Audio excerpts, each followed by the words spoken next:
when the government came calling. The October wind cuts across the Iowa prairie like a knife through butter, carrying with it the smell of diesel fuel and regret. 247 people stand in a semicircle around a makeshift auction platform, their breath visible in the cold morning air.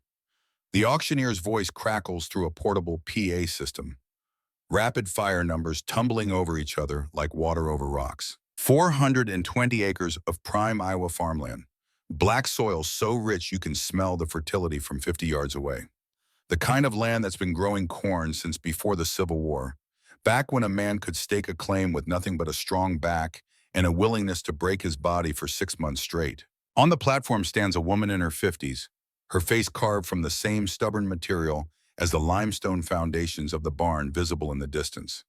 Emma Morrison, born Emma Brennan, watches the corporate farm representatives raise their numbered paddles with the detached interest of someone watching a foreign film without subtitles. This land has been in her family since 1891.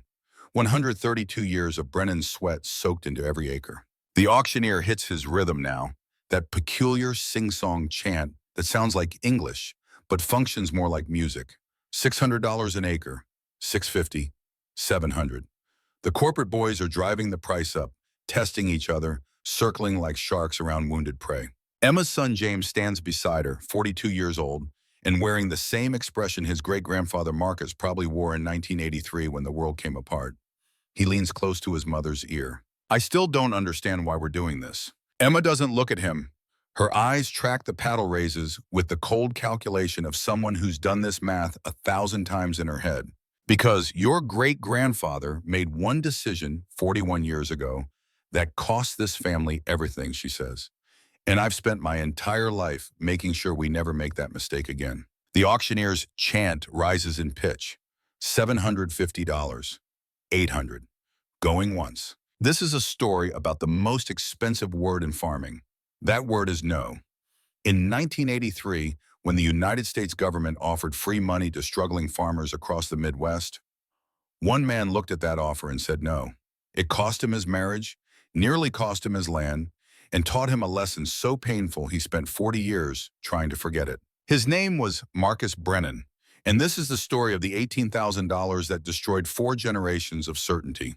The trouble starts in winter. It always does. January 1983 comes in cold and stays that way, the kind of cold that makes metal brittle and men mean. Across the Midwest, from Nebraska to Ohio, farmers sit in their kitchens at 3 in the morning, staring at numbers that refuse to add up no matter how many times they run them through the calculator. Corn prices have been falling for 4 years straight. $3.50 per bushel in 1979, riding high on export demand to the Soviet Union and a global commodity boom that made every farmer in America feel like a genius. By 1981, $2.80. By 1982, $2.40. Now, in January 1983, the futures market shows corn trading at $2.15 per bushel. 38.5% collapse in 4 years. Meanwhile, the costs keep climbing. Diesel fuel that powered the tractors, 5-year-old loans taken out when land was worth a nice $100 an acre, and corn was worth $3.50. Interest rates that climbed to 18% as Paul Volcker strangled inflation out of the economy by choking off credit. Fertilizer costs up 20%. Seed costs up 15%. The vice tightening from both sides, squeezing the life out of family farms that had survived the Depression, survived the Dust Bowl, survived everything the 20th century could throw at them. Until now, the numbers tell the story better than words ever could. $216 billion in total farm debt nationwide, the highest in American history. 235,000 farms will be lost between 1980 and 1985. Foreclosure auctions happening every week in every county in every farming state. The suicide rate among farmers up 40% from the previous decade. This is not a recession. This is a catastrophe. In Washington, D.C., the Reagan administration looks at these numbers and sees a political crisis waiting to explode. The farm lobby is powerful. The farm vote matters. Something must be done, and it must be big enough to look like salvation. On January 15, 1983, Secretary of Agriculture John Block stands in front of television cameras and announces the Payment in Kind program. PIC for short, the largest agricultural intervention since the New Deal. $9.2 billion in taxpayer money. The goal is simple and radical. Pay farmers to not farm. Here's how it works. If you are a farmer and you voluntarily agree to leave some of your land idle, anywhere from 10 to 30% of your base acreage, the government will compensate you. Not with cash, although there is some of that too, mostly with commodity certificates. These certificates represent grain sitting in government warehouses, grain that farmers forfeited when they couldn't repay their Commodity Credit Corporation loans in previous years. The surplus grain that's crushing prices. You take your land out of production.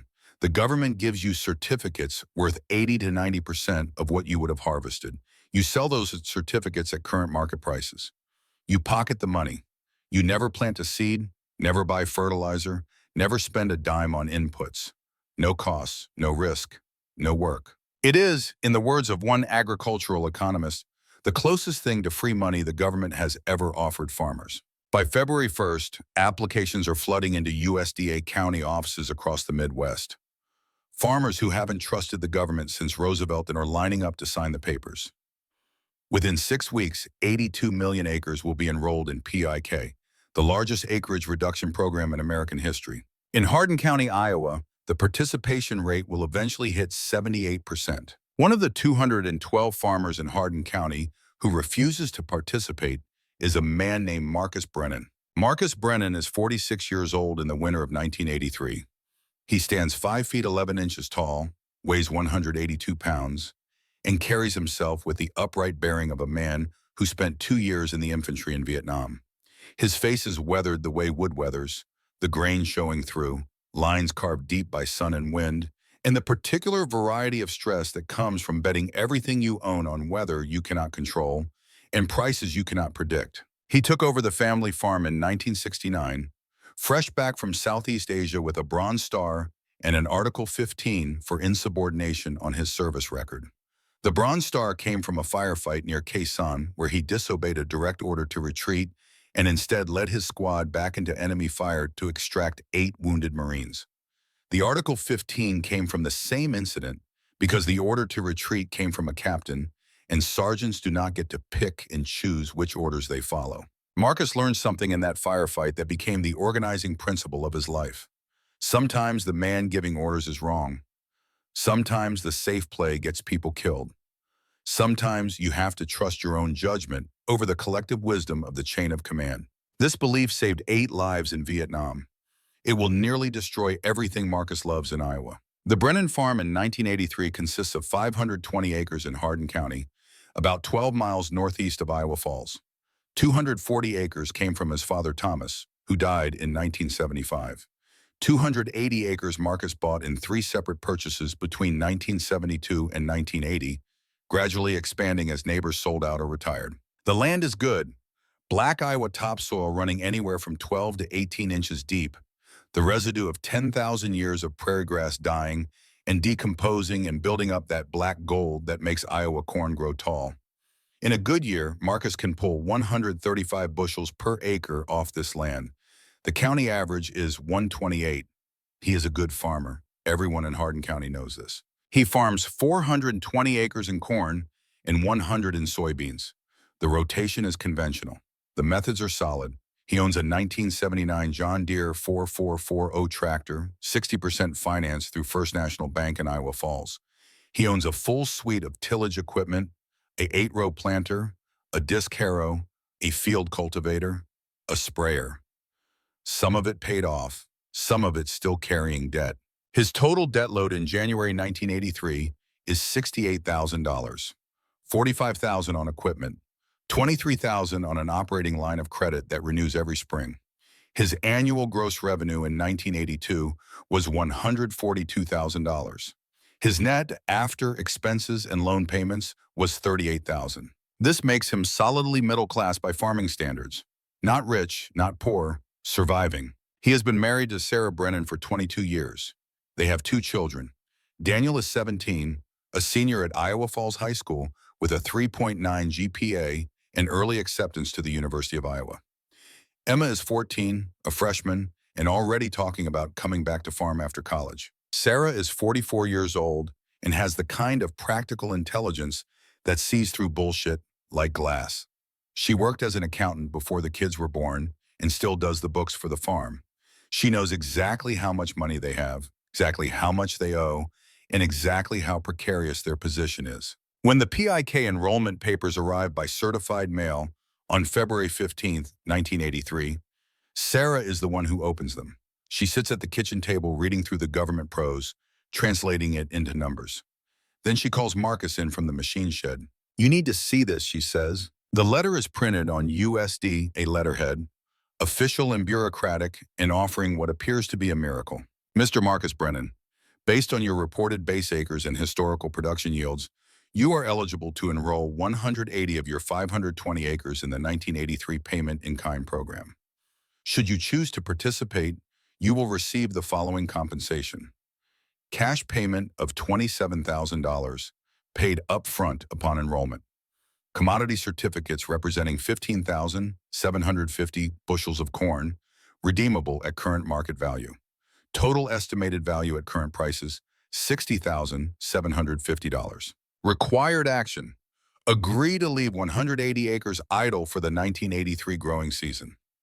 Deadline for enrollment, February 28, 1983. Sarah has already done the math. She slides a yellow legal pad across the table to Marcus.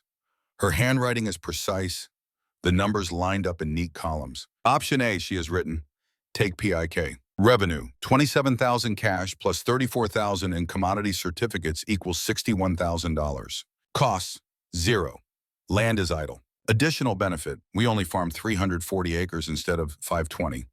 Reduced input costs of approximately $28,000 in seed, fertilizer, fuel, chemicals. Net benefit, $61,000 revenue plus $28,000 saved costs equals $89,000. Option B, plant all 520 acres. Revenue, 520 acres times 135 bushels per acre times $2.25 per bushel equals $157,950. Costs, $78,000 for full season inputs. Net, $79,950. At the bottom of the page, Sarah has written in capital letters, PIC gives us $9,050 more with zero risk.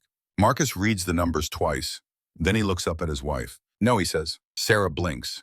That is not the response she expected. No? What do you mean, no? I mean, I'm not doing it. Marcus, this is the easiest decision we'll ever make. He shakes his head, that stubborn set to his jaw that Sarah has learned to recognize over 22 years of marriage. It is the look that says his mind is made up and artillery fire will not shift it.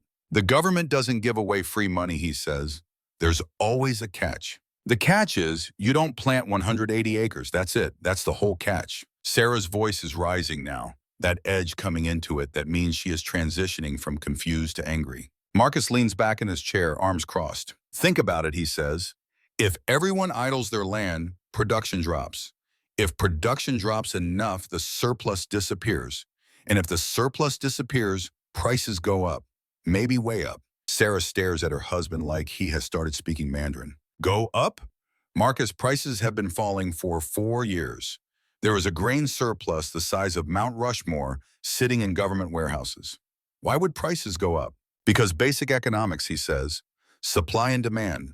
If 80 million acres come out of production, supply drops 30%. Demand stays the same. Prices have to rise. Sarah picks up the legal pad, her knuckles white.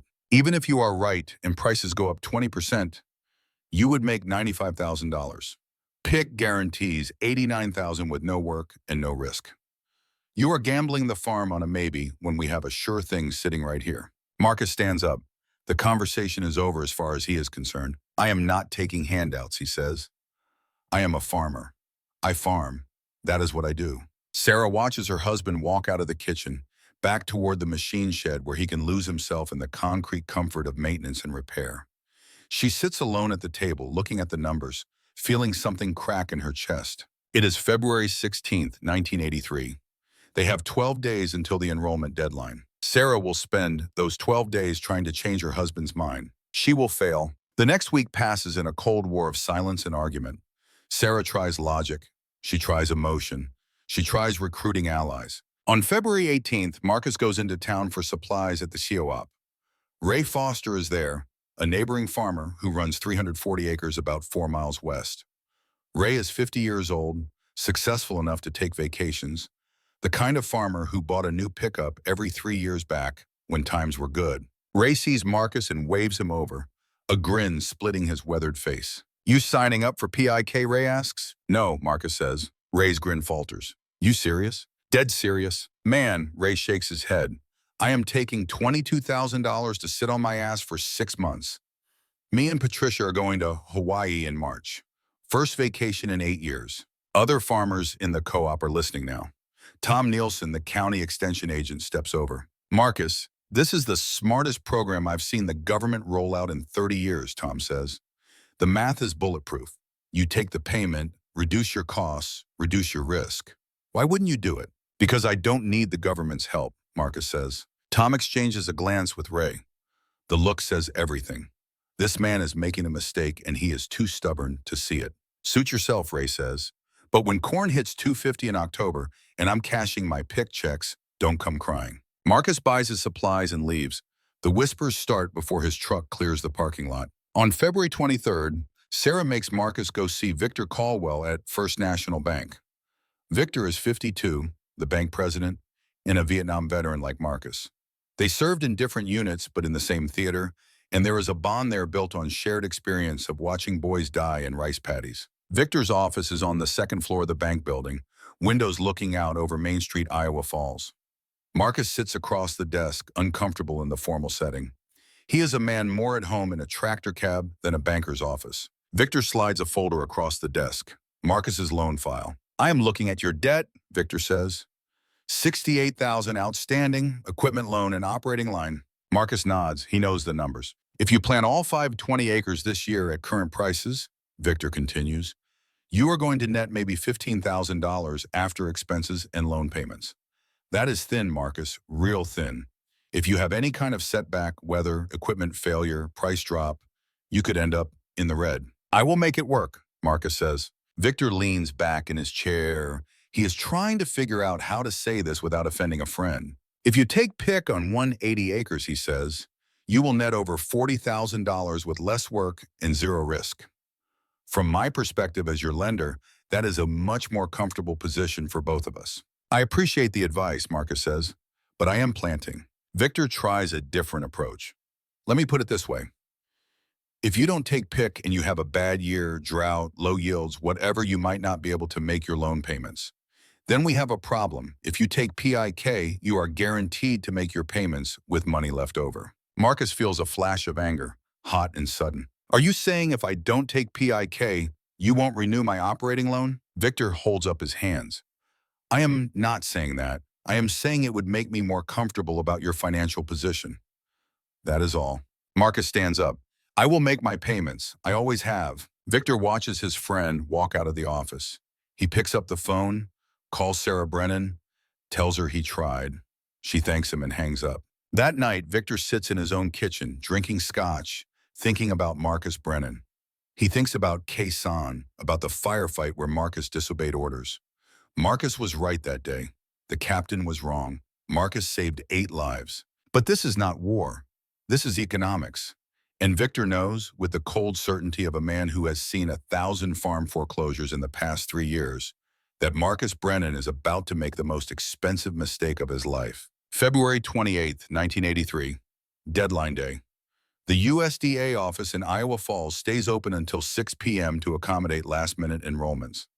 By 5:30, every farmer in Hardin County except one has either enrolled or explicitly declined. At 5:45, Marcus Brennan calls the USDA office from his kitchen phone. Sarah is standing 10 feet away, her arms crossed, her face a mask of controlled fury. "This is Marcus Brennan," he says into the phone. "Hardin County, I am calling to decline PIK enrollment." There is a pause on the other end of the line. The USDA clerk, a woman named Janet, who has been processing enrollments for 6 weeks straight, cannot hide her surprise. "Mr. Brennan," she says, "you are aware this is the final day to enroll?" "Yes, ma'am." "And you are declining to participate?" "That is correct." Another pause. "Mr. Brennan, I have to tell you, you are the only farmer in Hardin County declining. Are you absolutely sure about this decision?" "I am sure." Janet makes a note in her file. "Very well, sir, your decision is recorded. Have a good evening." Marcus hangs up the phone. Sarah is staring at him with an expression he has never seen before. It is not anger. It is something colder, harder. You just refused $18,000 in cash, she says quietly, plus another $40,000 in commodity certificates. You just said no to enough money to pay off half our debt. I made the decision I think is right, Marcus says. Sarah picks up her purse from the counter. I am sleeping in the guest room tonight, she says. And tomorrow I am calling my sister in Des Moines. The kids and I might visit for a while. Sarah, Marcus starts. She cuts him off with a look. You chose this farm over me in February, she says. Now you can have it. Alone. She walks out of the kitchen. Marcus stands there listening to her footsteps on the stairs. The click of the guest room door closing. He has won the argument. He has maintained his principles. He has refused to take what he sees as a government handout. The victory feels like ashes in his mouth. What Marcus does not know, what Sarah does not know, what no one except Victor Caldwell knows, is that the $68,000 in debt Marcus thinks he owes is not the true number. In December 1981, Marcus went to the bank alone. He told Victor he needed to buy a new tractor, the John Deere 4440. The dealer wanted $38,000. Marcus had $12,000 in equity to trade. He needed to finance $26,000. But Marcus already had $45,000 in equipment debt at that time. Adding another $26,000 would push his total debt load to $71,000. The bank's lending policy capped farm debt at $65,000 for operations Marcus's size. Victor told him this, told him he could not approve the loan, told him to wait a year, pay down existing debt, then buy the tractor. Marcus asked for another option. Victor thought about it, thought about their friendship, about Kay-san, about 8 Marines who went home to their mothers because Marcus Brennan disobeyed an order. There is one way, Victor said. You could take out a second mortgage on 120 acres. Land-based loan separate from farm operating debt. That would free up room on your equipment line. What is the interest rate, Marcus asked. 18.5%, Victor said. It is high, Marcus. Really high. Marcus did the math in his head. If he had a good year in 82 and 83, he could pay off the second mortgage and Sarah would never have to know he took out debt she would never have approved. Do it, Marcus said. Victor made him sign papers acknowledging the terms, acknowledging the risk. Then he issued the second mortgage, $23,000 at 18.5% interest, secured by 120 acres of Brennan farmland. Marcus told Sarah that the tractor was financed through the dealer. A white lie, a small omission. He planned to pay it off quickly. He planned for Sarah never to find out. That was December 1981. Now it is February 1983. The secret debt still exists. The interest has been accumulating. Marcus's true debt load is not $68,000. It is $91,000. If Sarah knew this, she would not be asking Marcus to take PIK. She would be demanding it. She would be threatening divorce if he refused. But she does not know. And Marcus has just bet the entire farm on his ability to predict the weather and the commodity markets for the next 8 months. Sitting in his kitchen on the night of February 28th, Marcus Brennan pours himself 3 fingers of whiskey. He drinks it in 2 swallows. Then he pours another. Outside, the Iowa wind howls across 520 acres of frozen ground. In 3 months, Marcus will plant every acre in corn and soybeans. He will work 16-hour days. He will spend every dollar he can borrow. And he will discover that pride is the most expensive crop that never grows. All in, March comes in like a hammer. The kind of cold that makes diesel gel in the fuel tanks and turns tractor hydraulics sluggish as molasses. Marcus Brennan is up before dawn every morning, standing in the machine shed with a propane heater pointed at the John Deere 4440, waiting for metal to warm enough to turn over without cracking. Sarah is still sleeping in the guest room. 17 days now. She makes breakfast for Daniel and Emma, makes lunches, drives them to school.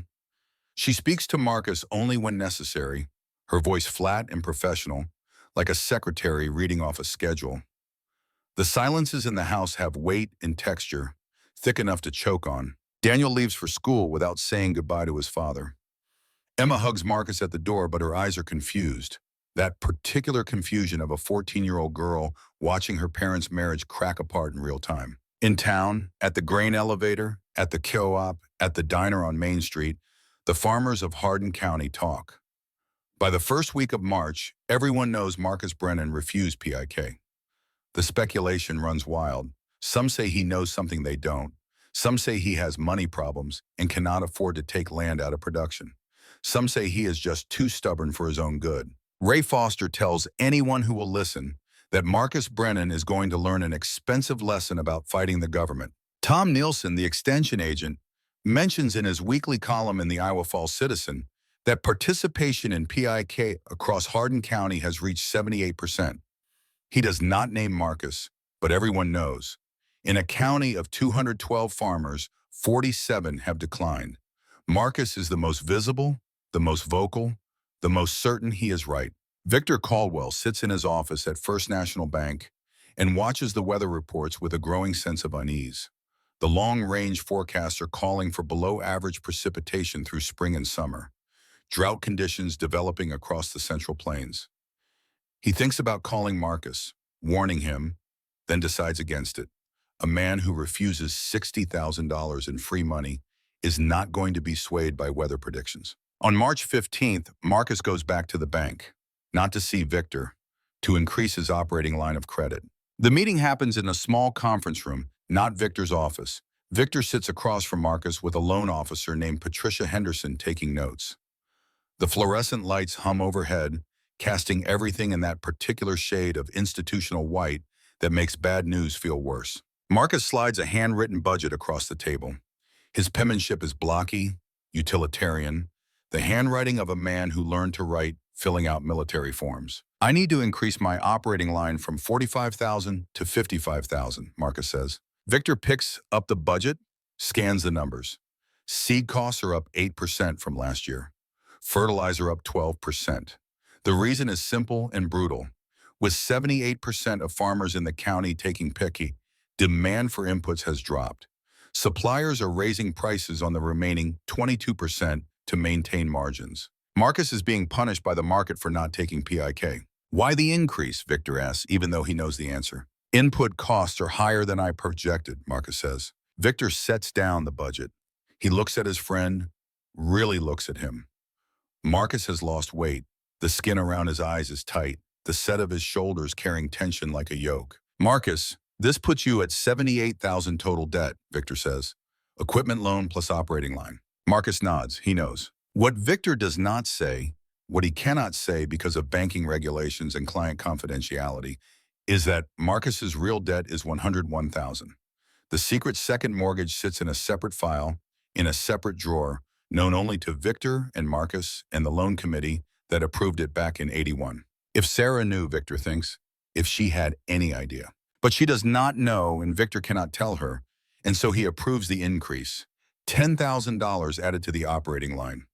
Enough to buy the inputs Marcus needs to plant all 520 acres. Approved, Victor says. But Marcus, this is getting dangerous. It will be fine, Marcus says. One good year and I am clear. Victor watches Marcus leave. Through the window, he can see Main Street, Iowa Falls, the hardware store, the diner, the John Deere dealership. Small town America, the backbone of the country, the people who grow the food that feeds the nation. And they are drowning. Victor picks up the phone and calls his wife, tells her he is going to be late tonight. He has paperwork to finish. What he does not tell her is that he is going to spend the evening going through farm loan files, trying to figure out which of his clients will survive the next 18 months and which will not. Marcus Brennan's file goes in the second pile. April explodes across Iowa in that particular shade of green that exists nowhere else on earth. The winter wheat is up, the trees are budding, and farmers across Hardin County are preparing their fields. Except 78% of them are not preparing anything. Their fields sit idle, part of the PIK program, and they sit on their porches drinking coffee and watching the weather with the satisfied air of men collecting a paycheck for doing nothing. Marcus Brennan is not sitting on a porch. He is on his tractor 18 hours a day, running the disc harrow across 520 acres, breaking up the winter-packed soil, preparing the seedbed.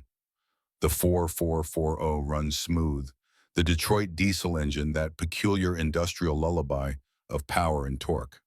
Marcus knows this tractor intimately, every quirk and rattle, the machine he went into secret debt to buy. The dissing takes 12 days, 2 passes across every acre, the gangs of disc blades cutting through soil and crop residue, leaving behind a rough tilth that will be smoothed later by the field cultivator.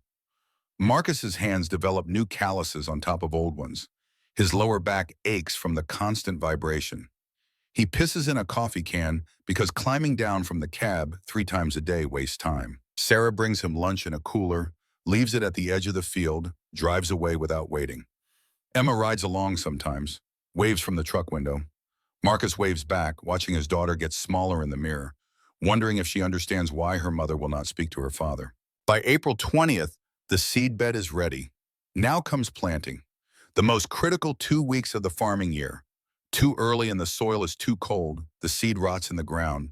Too late and the growing season compresses, yields drop, the window for a good crop slams shut. Marcus checks the soil temperature every morning with a thermometer pushed 6 inches deep. 50 degrees is the magic number for corn. On April 22nd, the thermometer reads 51. Close enough. He hooks the 8-row planter to the 4440 and starts planting. The planter is a miracle of agricultural engineering. 8 units synchronized to punch through soil, drop seed at precise spacing, cover and pack in one continuous operation. Marcus plants at 6 miles per hour, 8 rows at a time, the GPS unit in the cab showing his progress across the field in real time. The math is brutal. 520 acres divided by 40 acres per day equals 13 days of planting if everything goes perfect. But nothing ever goes perfect. The planter needs constant adjustment. Chains break, seed tubes clog. The weather can turn, rain can make fields impassable. Marcus plants from dawn until midnight, stopping only to refuel and reload seed. The John Deere's headlights cut through the darkness, illuminating the strip of ground in front of the planter, the rest of the world falling away into black nothing. There is a meditation to it, the repetition, the focus required to keep the rows straight, the constant vigilance for problems. On April 27th, 5 days into planting, a hydraulic line blows on the planter. High-pressure oil sprays across the corn boxes, coating everything in slick petroleum. Marcus spends 6 hours in the dark, lying on his back in the mud, replacing the line with parts he has to drive 40 minutes to Iowa City to find because the local dealer is out of stock. By the time he gets to the planter running again, he has lost 8 hours. 8 hours is 20 acres. 20 acres is 2,700 bushels at a projected yield. $6,000 in revenue he could have had if the hydraulic line had not failed. This is farming. This is what Marcus signed up for when he refused PIK. Not the glory of harvest, but the mud and oil and middle-of-the-night repairs that separate the wheat from the chaff. He finishes planting on May 9th, 420 acres of corn, 100 acres of soybeans. Every acre of the Brennan farm is now committed. 520 acres times $78,000 in total costs equals $150 per acre. If Marcus yields 135 bushels and prices stay at $225, he will net $79,950, $15,000 less than if he had taken PAK. But Marcus is not thinking about that. He is thinking about prices, about the supply and demand, about the fact that 82 million acres nationwide have been idled. The surplus will drop. It has to. And when it does, prices will rise. All he needs is for his prediction to be correct. All he needs is for nothing to go wrong. June arrives with temperatures in the 70s and rainfall that comes in gentle overnight showers, soaking into the soil without running off, perfect moisture for newly emerged corn. By June 10th, the corn is up everywhere. Bright green rows stretching to the horizon. The miracle of germination that never gets old no matter how many times you see it. Marcus walks his fields in the evenings, examining plants, checking for pests, looking for signs of stress. The stands are excellent, 95% emergence, 28,000 plants per acre. Exactly what he targeted. The corn is 6 inches tall, already developing its first true leaves. The factory of photosynthesis beginning its summer-long work of turning sunlight into carbohydrate. For the first time since February, Marcus allows himself to feel optimistic. The crop is in. The weather is cooperating. All the decisions have been made. Now it is just a matter of time and nature doing what nature does. Sarah is still sleeping in the guest room, but the silences have become less sharp. She makes him coffee in the morning now, leaves the pot on for him. Small gestures. Not forgiveness, but maybe the beginning of thaw. On June 11th, Marcus sits at the kitchen table after dinner, working on a cash flow projection. Daniel is upstairs doing homework. Emma is watching television in the living room. Sarah is washing dishes, her back to Marcus, but she is in the same room. Progress. Marcus writes down the numbers with a mechanical pencil, the figures neat and orderly. If prices hold at 225 and yields hit 135, revenue will be 157,950. Costs are 78,000. Net is 79,950. Subtract loan payments of 11,400. Final net is 68,550. Not great. Not what it could have been with PIK, but enough to survive, enough to make another year. The phone rings. Sarah dries her hands and answers. Marcus half listens, still focused on his numbers, until he hears Sarah's tone change. When? She asks. How much? Marcus looks up. Sarah is gripping the phone tight, her knuckles white. Okay, she says, thank you for calling. She hangs up, turns to Marcus. That was the grain elevator, she says. They are adjusting their fall contracts. New price projection for harvest delivery is $2.40 per bushel. Marcus feels something lift in his chest, 15 cents higher than his projection. That is good news, he says. Sarah stares at her husband with an expression he cannot read. Marcus, we could have had $60,000 and no risk, she says quietly. Instead, we are gambling on 15 cents. But we are winning the gamble, Marcus says. Sarah goes back to the dishes without another word. Outside, the corn grows. In the soil, roots push deeper. Above ground, stalks add height every day. The growing seasons race against time well underway. The Brennan farm looks like every other farm in Hardin County, green and growing and full of promise. Except on 78% of the farms in Hardin County, the fields are empty. Idle land, PIK acres. And on those farms, the farmers are not worrying about hydraulic lines or rain or commodity prices. They are already paid. June 16th dawns hot. By 10 a.m., the temperature is already 88 degrees. By 2 p.m., 97, the heat sits on the land like a physical weight, shimmering off the blacktop roads, making the horizon waver like a mirage. Marcus checks the rain gauge mounted on a post by the machine shed. 0.1 inches in the past week. The forecast shows no rain for the next 7 days. High-pressure ridge building over the Central Plains, blocking the normal flow of moisture from the Gulf. It is too early to worry. One dry week in mid-June is nothing. Corn is shallow-rooted at this stage, still pulling moisture from the top foot of soil. But Marcus makes a note to watch the forecast, to watch the soil moisture, to be ready. The heat continues. June 17th, 99 degrees. June 18th, 101. June 19th, 103. The corn, which had been growing 2 inches per day, slows to 1 inch. The leaves begin to curl slightly during the hottest part of the afternoon, a stress response, conserving water. Still no rain. Marcus drives to the co-op on June 20th to pick up chemicals. The parking lot is full of trucks, farmers standing in small groups, talking. The conversation is all weather. The high-pressure ridge, the lack of rain, the long-range forecast showing the pattern, holding for at least 2 more weeks. Ray Foster is there, leaning against his truck, drinking a can of Coke. He sees Marcus and waves him over. How's your corn looking? Ray asks. Good, Marcus says. Could use some rain. Ray grins. That is the difference between you and me, buddy. You need rain. I don't need nothing.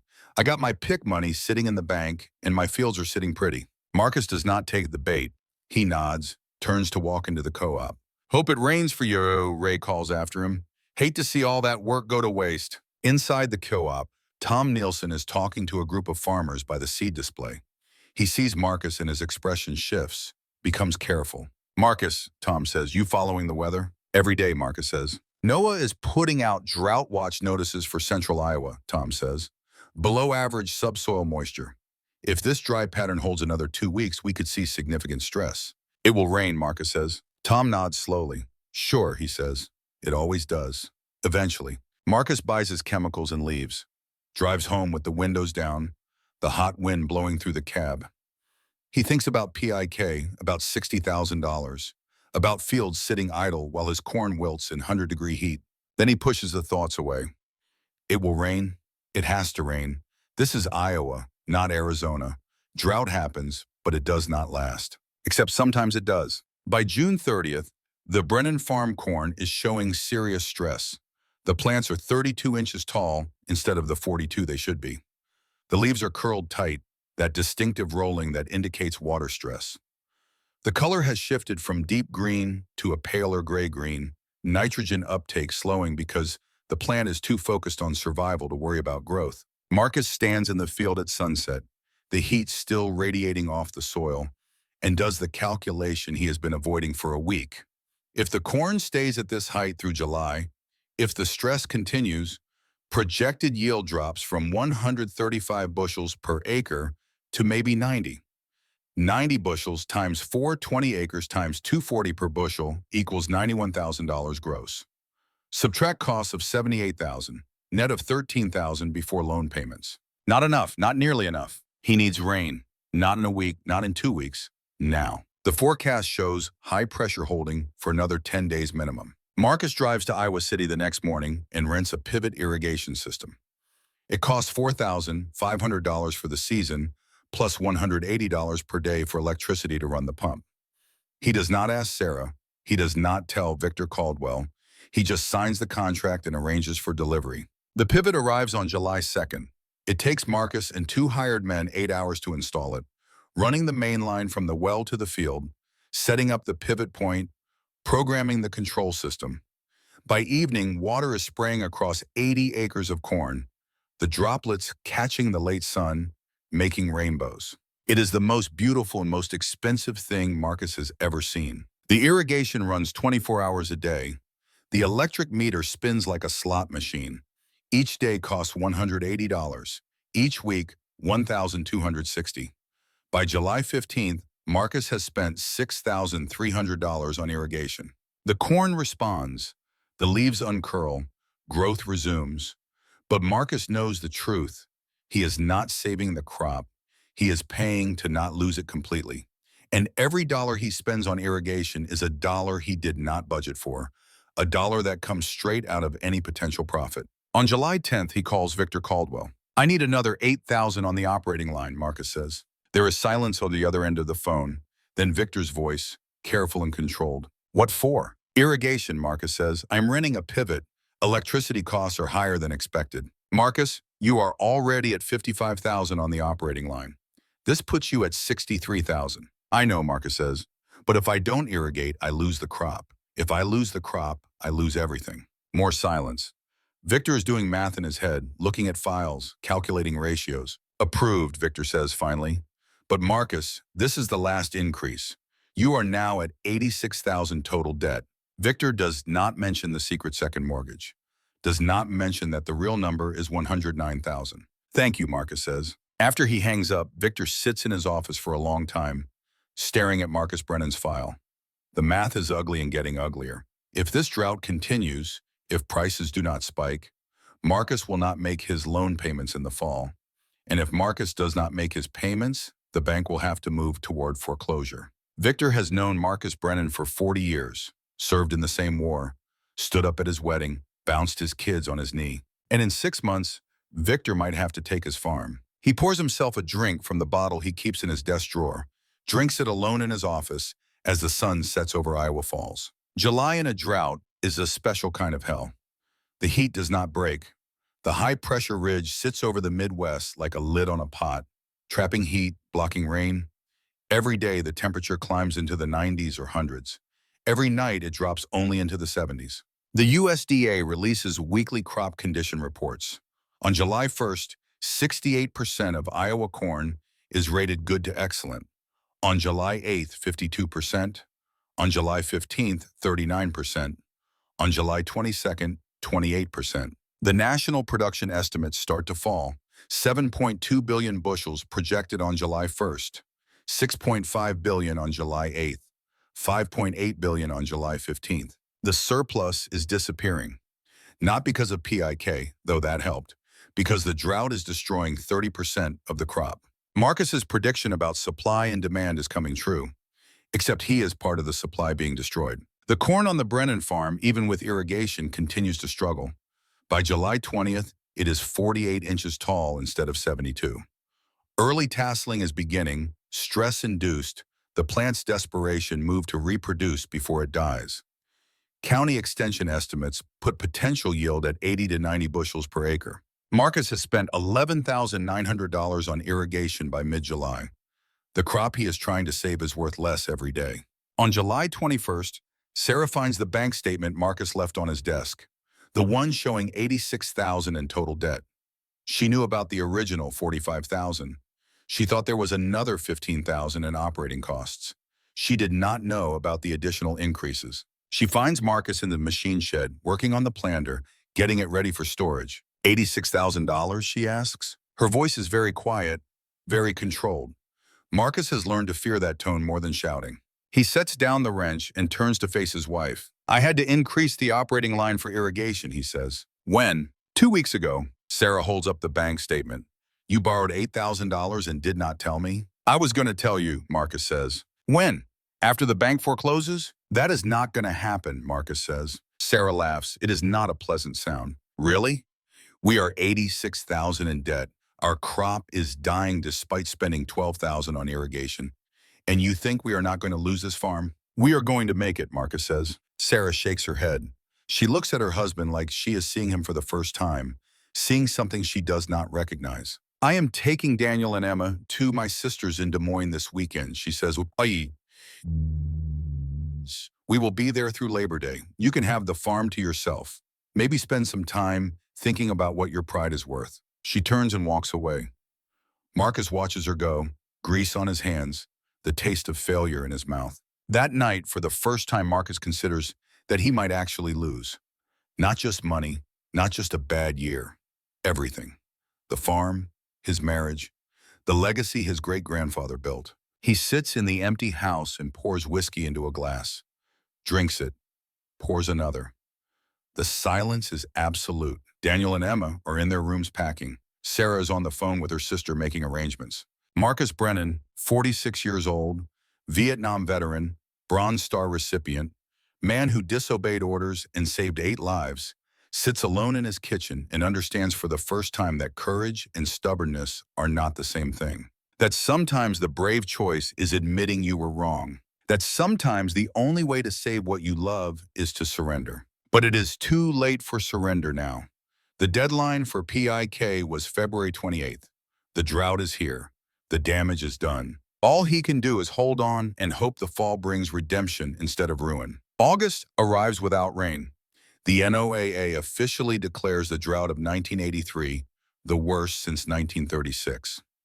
93% of Iowa is in severe or extreme drought. Corn across the state is dying in the fields. But here is the cruel irony. The drought is destroying the crops of farmers who planted. But it is not affecting farmers who took PIK at all. Their fields are idle. They do not have crops to die. They already received their payments months ago. On August 3rd, Marcus walks through his corn. The irrigation has kept it alive but not healthy. The stalks are stunted, the ears small. He pulls an ear and peels back the husk. The kernels are there but underdeveloped, not filled out.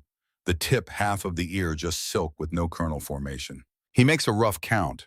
400 kernels per ear instead of 600. 58 bushels per acre instead of 135. The math is devastating. 420 acres times 58 bushels times $2.40 per bushel equals $58,440. Add 100 acres of soybeans at maybe 20 bushels per acre at 620, another $12,400. Total revenue $70,840. Total cost to date $78,000 in inputs plus $11,900 in irrigation equals $89,900. He will lose $19,060. Before loan payments of $11,400. Total loss $30,460. Marcus sits on the tailgate of his truck in the middle of the cornfield and stares at the numbers in his notebook. The sun beats down 102 degrees, the heat shimmering off the hood. If he had taken PIK, he would have received $61,000 plus saved $28,000 in costs. Total benefit, $89,000. Instead, he is losing $30,000. The difference is $119,000. For refusing $18,000 in cash, Marcus closes the notebook, gets in his truck, drives home to the empty house where his wife and children used to live. He does not cry. He does not break down. He is a Vietnam veteran. He has seen worse things than financial ruin. But sitting in his kitchen that night, drinking whiskey straight from the bottle, Marcus Brennan understands that he has made the worst decision of his life, and there is no way to undo it. The harvest of dust. September comes to Iowa with the kind of heat that feels personal, like nature itself has singled you out for punishment. The sky is white with haze, the sun a brass disk burning through the humidity. No rain, no relief, just day after day of temperatures in the 90s, the soil cracking open in patterns that look like shattered pottery. Marcus Brennan stands in the machine shed at 6 in the morning, looking at the John Deere 4440 that represents everything he owns and everything he owes. The tractor that cost him $26,000 he did not have, financed through a secret second mortgage Sarah still does not know about. The machine sits silent, waiting for harvest, and Marcus feels the weight of his decisions pressing down like atmospheric pressure before a storm. The house is empty, has been empty for 3 weeks. Sarah took Daniel and Emma to Des Moines on August 10th, the day after she found the bank statement showing $86,000 in debt. She said they would be back after Labor Day. Maybe. The maybe hangs in the air like smoke. Marcus has not called, has not driven down to beg her to come home. What would be the point? She was right and he was wrong, and the evidence is standing in the fields right now. Stunted corn plants with undersized ears, a harvest that will barely cover costs if it covers them at all. He walks out to the nearest field as the sun rises, his boots kicking up dust from the lane. The corn is brown. Not the rich brown of maturity, but the desiccated brown of plant tissue that gave up the fight for survival weeks ago. The leaves rattle in the morning breeze with the sound of paper bags crumpling. Marcus pulls an ear at random, peels back the husk. The kernels are there, but they are small, poorly filled, the kind of corn that weighs light in your hand. He squeezes a kernel between his fingers. It dense, still too much moisture to harvest. The corn is dying, but it is not dead yet, and until it dries down to 15% moisture, the combine cannot touch it. So he waits, alone in an empty house, watching weather forecasts that promise no rain, waiting for his failure to dry out enough to quantify. The phone rings at 9 a.m. Marcus almost does not answer, but it could be Sarah, could be Emma, could be someone who matters. It is Tom Nielsen, the county extension agent. Marcus, Tom says, I am doing yield checks for the county report. Mind if I walk your fields? Marcus nods, then remembers Tom cannot see him through the phone. Help yourself, he says. Tom arrives 30 minutes later in his county pickup, clipboard in hand. He does not make small talk, just nods at Marcus and heads into the cornfield, moving methodically, pulling ears, counting kernels, making notes. Marcus watches from the porch, coffee cup in hand. He knows what Tom is going to find, has known for weeks, but there is something about having it officially documented, having someone else witness the disaster that makes it real in a way his own observations do not. After 40 minutes, Tom comes back. His face is carefully neutral, the expression of a man delivering news he wishes he did not have to deliver. What is the verdict? Marcus asks. Tom checks his clipboard. 54 bushels per acre average across the fields I checked. Some fields slightly better, some worse. The irrigation helped, but the heat stress during pollination caused significant kernel abortion. Marcus does the math in his head. 420 acres times 54 bushels, 22,680 bushels. At current prices of $2.32 per bushel, that is $52,614 for the corn. The soybeans will add maybe another $12,000 if he is lucky. Total revenue, $65,000. Total cost to date, $89,900. Loss, $24,900. Before loan payments. Tom is watching him, waiting for a reaction. Thank you for checking, Marcus says. Tom nods, hesitates, wants to say something else but does not know what words would help. I am sorry, Marcus, Tom finally says. Not your fault, Marcus replies. After Tom leaves, Marcus sits on the porch steps and looks out across 520 acres of farmland that his great-grandfather homesteaded in 1891. 4 generations of Brennan sweat and sacrifice, 92 years of continuous family ownership. And Marcus Brennan, in one season, has managed to gamble it all away. He thinks about Vietnam, about Khe Sanh, about the firefight where he disobeyed orders and saved 8 Marines. He had been so certain that day, so sure that he saw what the captain did not see, and he had been right. That certainty became a drug. The belief that his judgment was better than authority, better than conventional wisdom, better than the collective knowledge of everyone around him. It saved 8 lives in Vietnam. It is destroying everything in Iowa. Marcus stands up, goes back inside, pours himself a whiskey even though it is 10:30 in the morning. The bottle is 3/4 empty. He has been drinking more since Sarah left. Not enough to get drunk, just enough to take the edge off the silence. The phone rings again. Marcus stares at it, lets it ring 4 times before answering. It is Victor Caldwell. "Marcus," Victor says, his voice careful, "I need you to come into the bank tomorrow. We need to discuss your situation." "What time?" Marcus asks. 10 a.m. And Marcus, "Bring your harvest projections. We need to look at the numbers together." "I will be there," Marcus says. After he hangs up, Marcus finishes the whiskey, pours another, sits at the kitchen table and stares at the yellow legal pad where Sarah did her calculations back in February. The page is still there, creased and worn from being handled so many times. The numbers have not changed. Pick would have given them $89,000 in value. Marcus is going to lose $25,000. The difference is $114,000. For saying no to $18,000. He closes the legal pad, puts it in a drawer, cannot look at it anymore. The night passes slowly.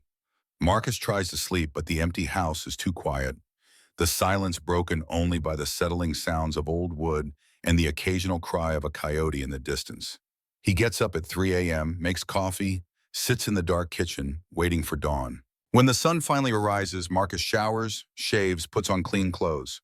The clothes of a man going to a funeral, his own. The First National Bank in Iowa Falls occupies a 2-story brick building on Main Street, built in 1923, weathered through the Depression and every agricultural crisis since.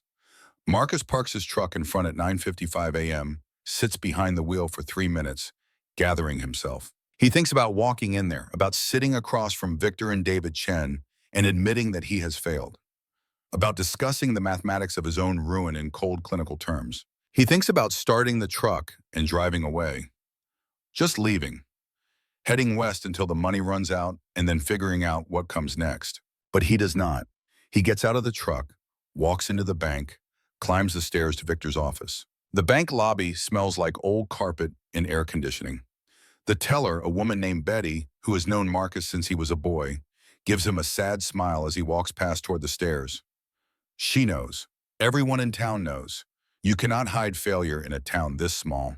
Victor's office is on the 2nd floor, corner window looking out over Main Street. Victor stands as Marcus enters, gestures to a chair. There is another man in the room, younger, wearing a suit. Marcus does not recognize him. "Marcus, this is David Chen," Victor says. He is from the bank's loan review department in Des Moines. "Mr. Brennan," David says, extending his hand. Marcus shakes it. The hand is soft, uncalloused. City hands. The hands of a man who has never planted a seed or pulled a weed or felt the particular exhaustion that comes from working land. They all sit. Victor opens a folder. Marcus's loan file. It has gotten thicker since the last time he saw it. More pages, more documentation of his slow-motion collapse. "Marcus," Victor says, "let us go through the numbers. Your current debt with us is $86,421. Equipment loan of $33,000. Operating line of credit of $53,421. Victor pauses. What he does not mention, what he cannot mention in front of David Chen, is the secret second mortgage of $23,000 sitting in a separate file. The debt that brings Marcus's true obligation to $109,000. David Chen pulls out a calculator, starts entering numbers. "What are your harvest projections, Mr. Brennan?" David asks. Marcus slides a handwritten sheet across the desk. His projections, done last night at the kitchen table with a mechanical pencil and the yellow legal pad he can barely stand to look at anymore. Corn, 54 bushels per acre. For 20 acres, 22,680 bushels at $2.32 per bushel. $52,614. Soybeans, 22 bushels per acre, 100 acres, 2,200 bushels at $6.15 per bushel. $13,530. Total projected revenue, $66,144. David Chen enters the numbers. His face shows nothing, but Marcus can read the judgment in the way he holds his pen, the slight pause before he writes. "And your costs?" David asks. "Seed, fertilizer, chemicals, fuel, $78,000. Irrigation, rental, and electricity, $14,200. Total, $92,200. David Chen looks up from the calculator. So you are projecting a loss of approximately $26,000 before loan payments? Yes, Marcus says. And your annual loan payment obligation is? Victor answers, 11,400 annually, 950 per month. David Chen makes notes on a legal pad. The scratch of pen on paper is very loud in the quiet office. Marcus watches him write and knows what is coming, has known for weeks. But knowing does not make it easier. Mr. Brennan, David says, even if we forgave this year's losses and did not require loan payments, payments, you would still be 26,000 in the hole. How do you propose to cover living expenses? How do you propose to finance next year's crop? Marcus has been asking himself the same questions for 3 weeks. Lying in the empty house, staring at the ceiling at 3 in the morning, running scenarios that all end the same way. I can sell equipment, Marcus says. I can work off the farm. I can make it work. David Chen and Victor exchange a look. Marcus has seen this look before, in Vietnam, between officers deciding which mission was a suicide run and which was merely dangerous. This is the look that says the decision has already been made and this conversation is just paperwork. Mr. Brennan, David says, his voice gentle but firm, the bank cannot carry a loan that is underwater like this. Our regulators will not allow it. We need you to either cure the default or provide additional collateral. The word hangs in the air, default. Marcus feels something go cold in his chest. Default means foreclosure. Foreclosure means auction. Auction means watching strangers bid on land his great-grandfather broke with horse and hand plow. What are you suggesting? Marcus asks, though he knows. Victor leans forward, the movement of a man trying to soften a blow he is about to deliver. Marcus, the bank is prepared to offer you 2 options. Option 1, you sell 200 acres at current market value, approximately $600 per acre. That is $120,000. You pay off your debt of $86,000, keep the remaining $34,000 as operating capital, and farm the remaining 320 acres going forward. Marcus does the math. 320 acres. Less than 2/3 of what he started with. Barely enough to make a living even in good years. And option 2? Marcus asks. Victor's face is grim. The face of a man who has delivered this news too many times in the past 3 years. The bank forecloses on the entire operation. We sell all 520 acres at auction, liquidate your equipment, settle the debt. You walk away with whatever equity remains after the sale. How much equity would remain? Marcus asks. Victor looks down at the file. If we get 600 per acre, that is 312,000 for the land. Equipment might bring 40,000 in this market. Total 352,000. Minus debt of 86,000. You would walk away with approximately $266,000. $266,000 after 92 years of family ownership. After 4 generations of work. That is what his pride is worth. That is what saying no bought him. Marcus thinks about his great-grandfather, about staking the claim in 1891 with nothing but a team of horse and a dream, about breaking the prairie saw, about the first harvest, about building something to pass down. Marcus thinks about his father, about inheriting the land in 1975, about the quiet pride in his father's eyes when he handed over the deed, about the unspoken understanding that this was more than property. This was legacy. Marcus thinks about Daniel and Emma, about the future they will not have, about the 5th generation that will never farm this land because their father was too stubborn to take $18,000. How long do I have to decide? Marcus asks. David Chen answers. 30 days. We need a decision by October 7th. Marcus stands. His legs feel weak, but they hold him. I will let you know, he says. Victor stands too, walks Marcus to the door. In the hallway away from David Chen, Victor puts a hand on Marcus's shoulder. Marcus, he says quietly, I am sorry if there was any other way. I know, Marcus says. He walks down the stairs, through the lobby, out onto Main Street. The September sun is bright and hot.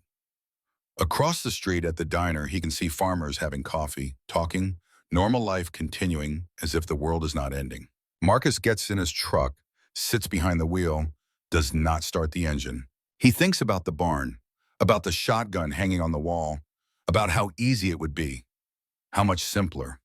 One pull of the trigger and all the debt, all the shame, all the failure would be someone else's problem. He thinks about Sarah finding him, about Emma and Daniel getting the news, about the look on Victor's face when he heard. He thinks about his father, about what his father would say if he knew his son chose the coward's way out. Marcus starts the truck, drives home, does not stop at the barn, goes straight to the house, sits at the kitchen table and starts making lists. Assets, liabilities, options, consequences. The work of a man trying to salvage something from the wreckage of his own certainty.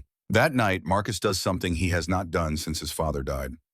He goes to the barn and finds the old photo albums his mother kept, stored in a trunk under tarps and forgotten equipment.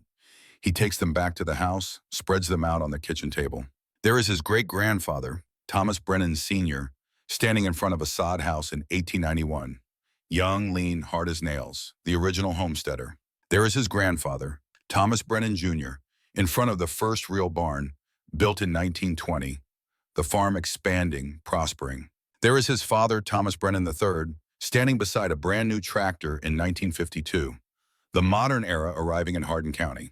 And there is Marcus, age 23, fresh back from Vietnam, standing in the same spot his father stood, 1969, the fourth generation taking over. 4 generations of Brennan men who built something and passed it on. And Marcus Brennan, the 4th generation, is about to be the first to fail. He closes the albums, cannot look at them anymore.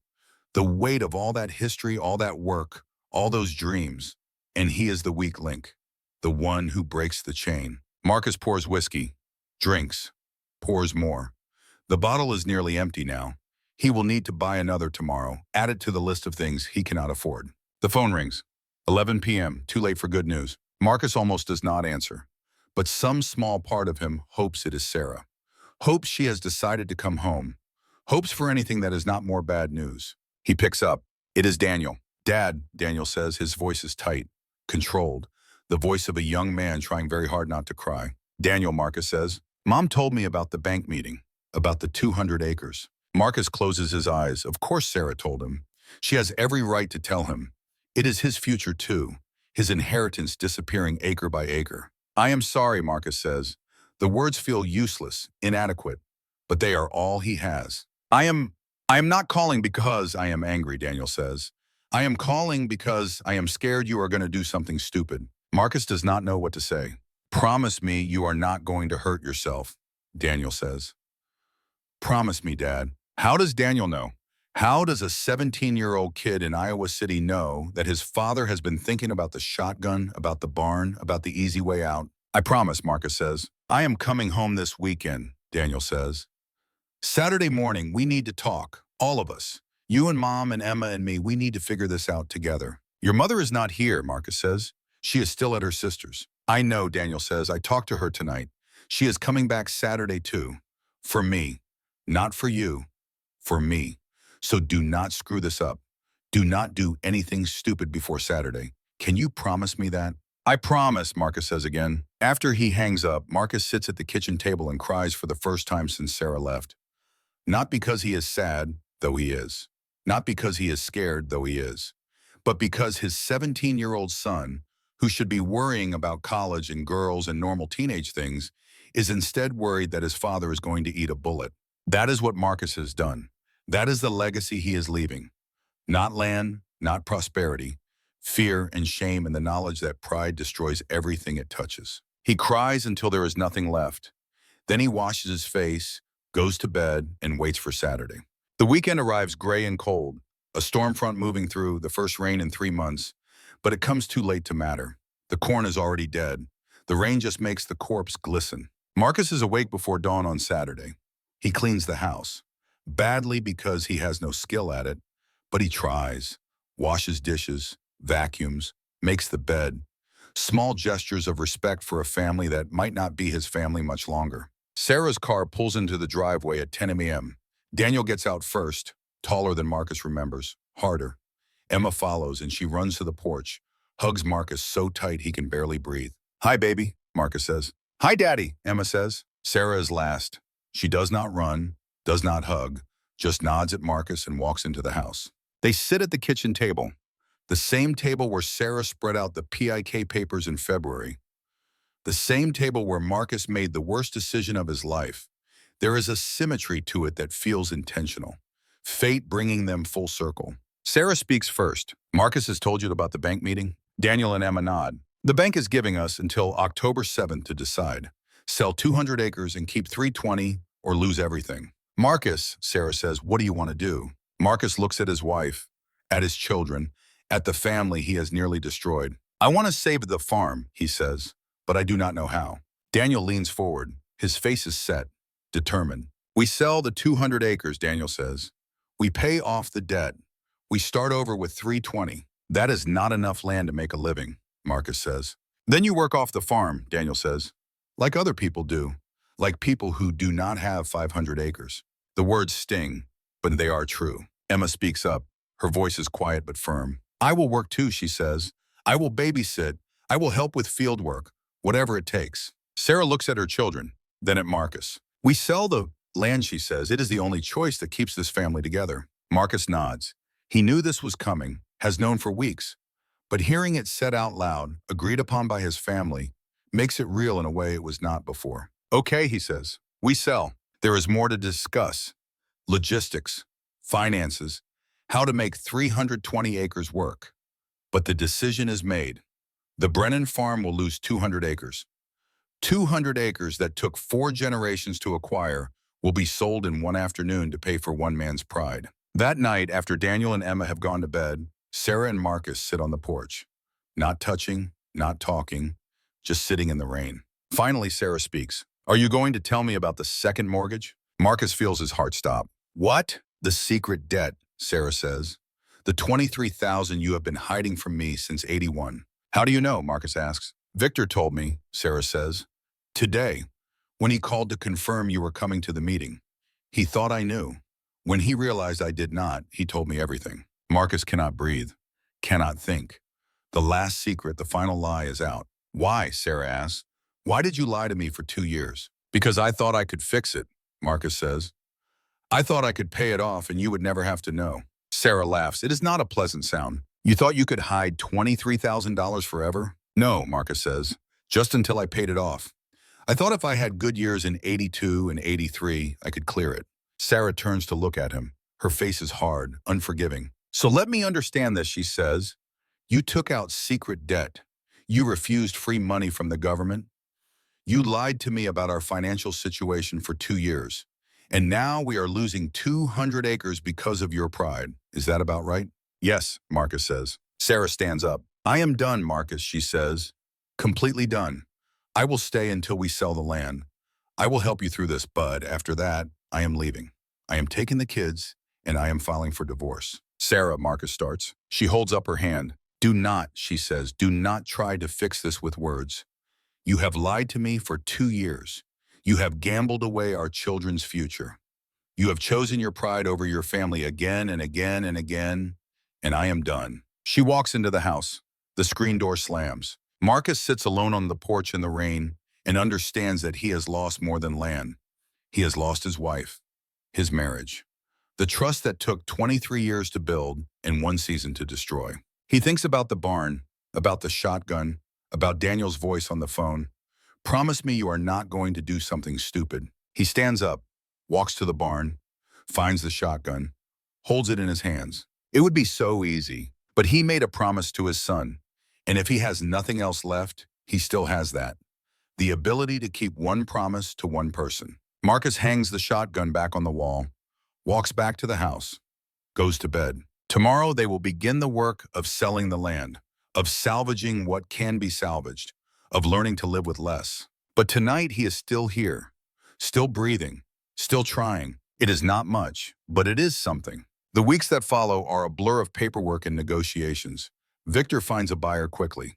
AgriCorp Midwest, a corporate farming operation out of Des Moines.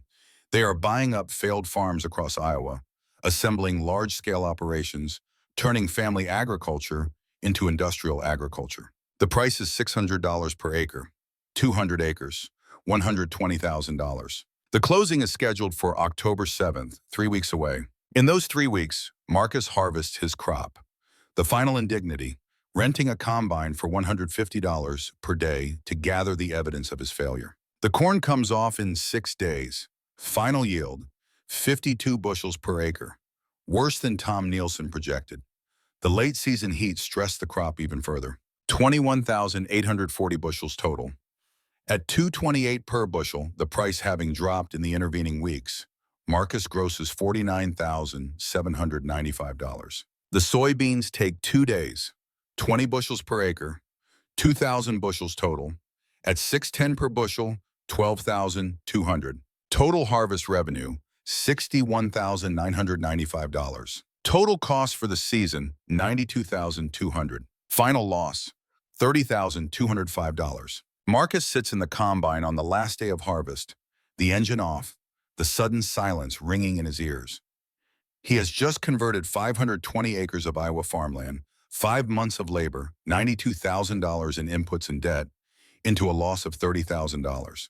If he had taken PIK, he would have received $61,000 plus saved $28,000 in costs. Total benefit, $89,000. The difference between what he chose and what he should have chosen is $119,000. For saying no to $18,000, Marcus climbs down from the combine. His legs are stiff. His back aches. He is 46 years old and feels 70. The land is harvested. The bins are full. The evidence of his failure is quantified and stored and waiting to be sold. October 7th arrives gray and cold. The first frost hit 2 nights ago, killing what little green remained in the world. Everything is brown now. Dead. Waiting for winter. The closing happens in a conference room at First National Bank. Marcus sits on one side of the table with Sarah beside him, silent and grim. They have not spoken except when necessary for 3 weeks. She is staying at the house but sleeping in the guest room, doing her duty but nothing more. Across from them sits Howard Chen, a corporate farm buyer from Des Moines, representing AgriCorp Midwest. He is 30 years old, wearing a suit that costs more than Marcus makes in a month. He has bought a dozen farms this year. This is just another transaction. Victor Caldwell sits at the head of the table with the papers. David Chen from Loan Review is there too, making sure the bank's interests are protected. The terms are straightforward. 200 acres of the Brennan farm at $600 per acre. Total, $120,000.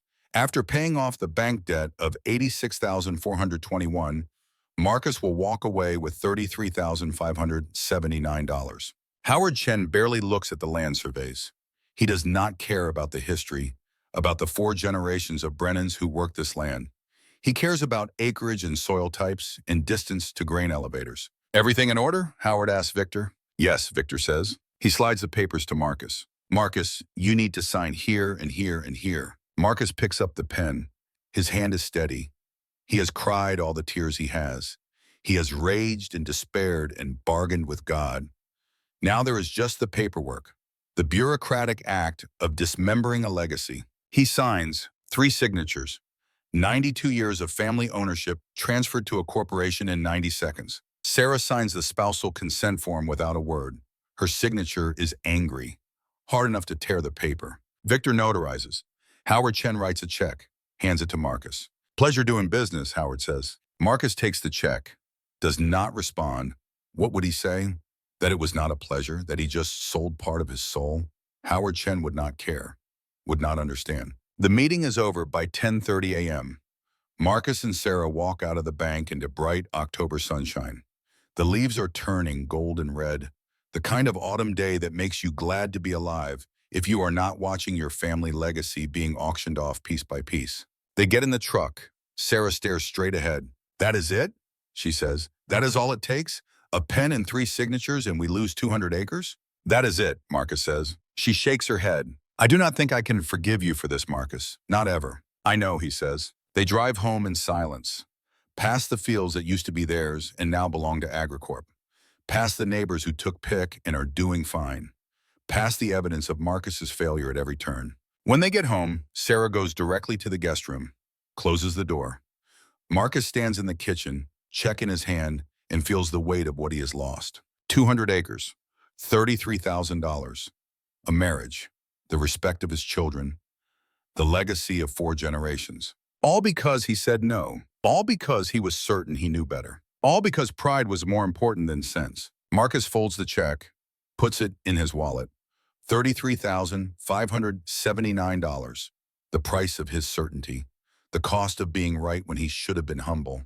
He goes to the barn, to the shotgun, stands there looking at it for a long time, but he does not pick it up.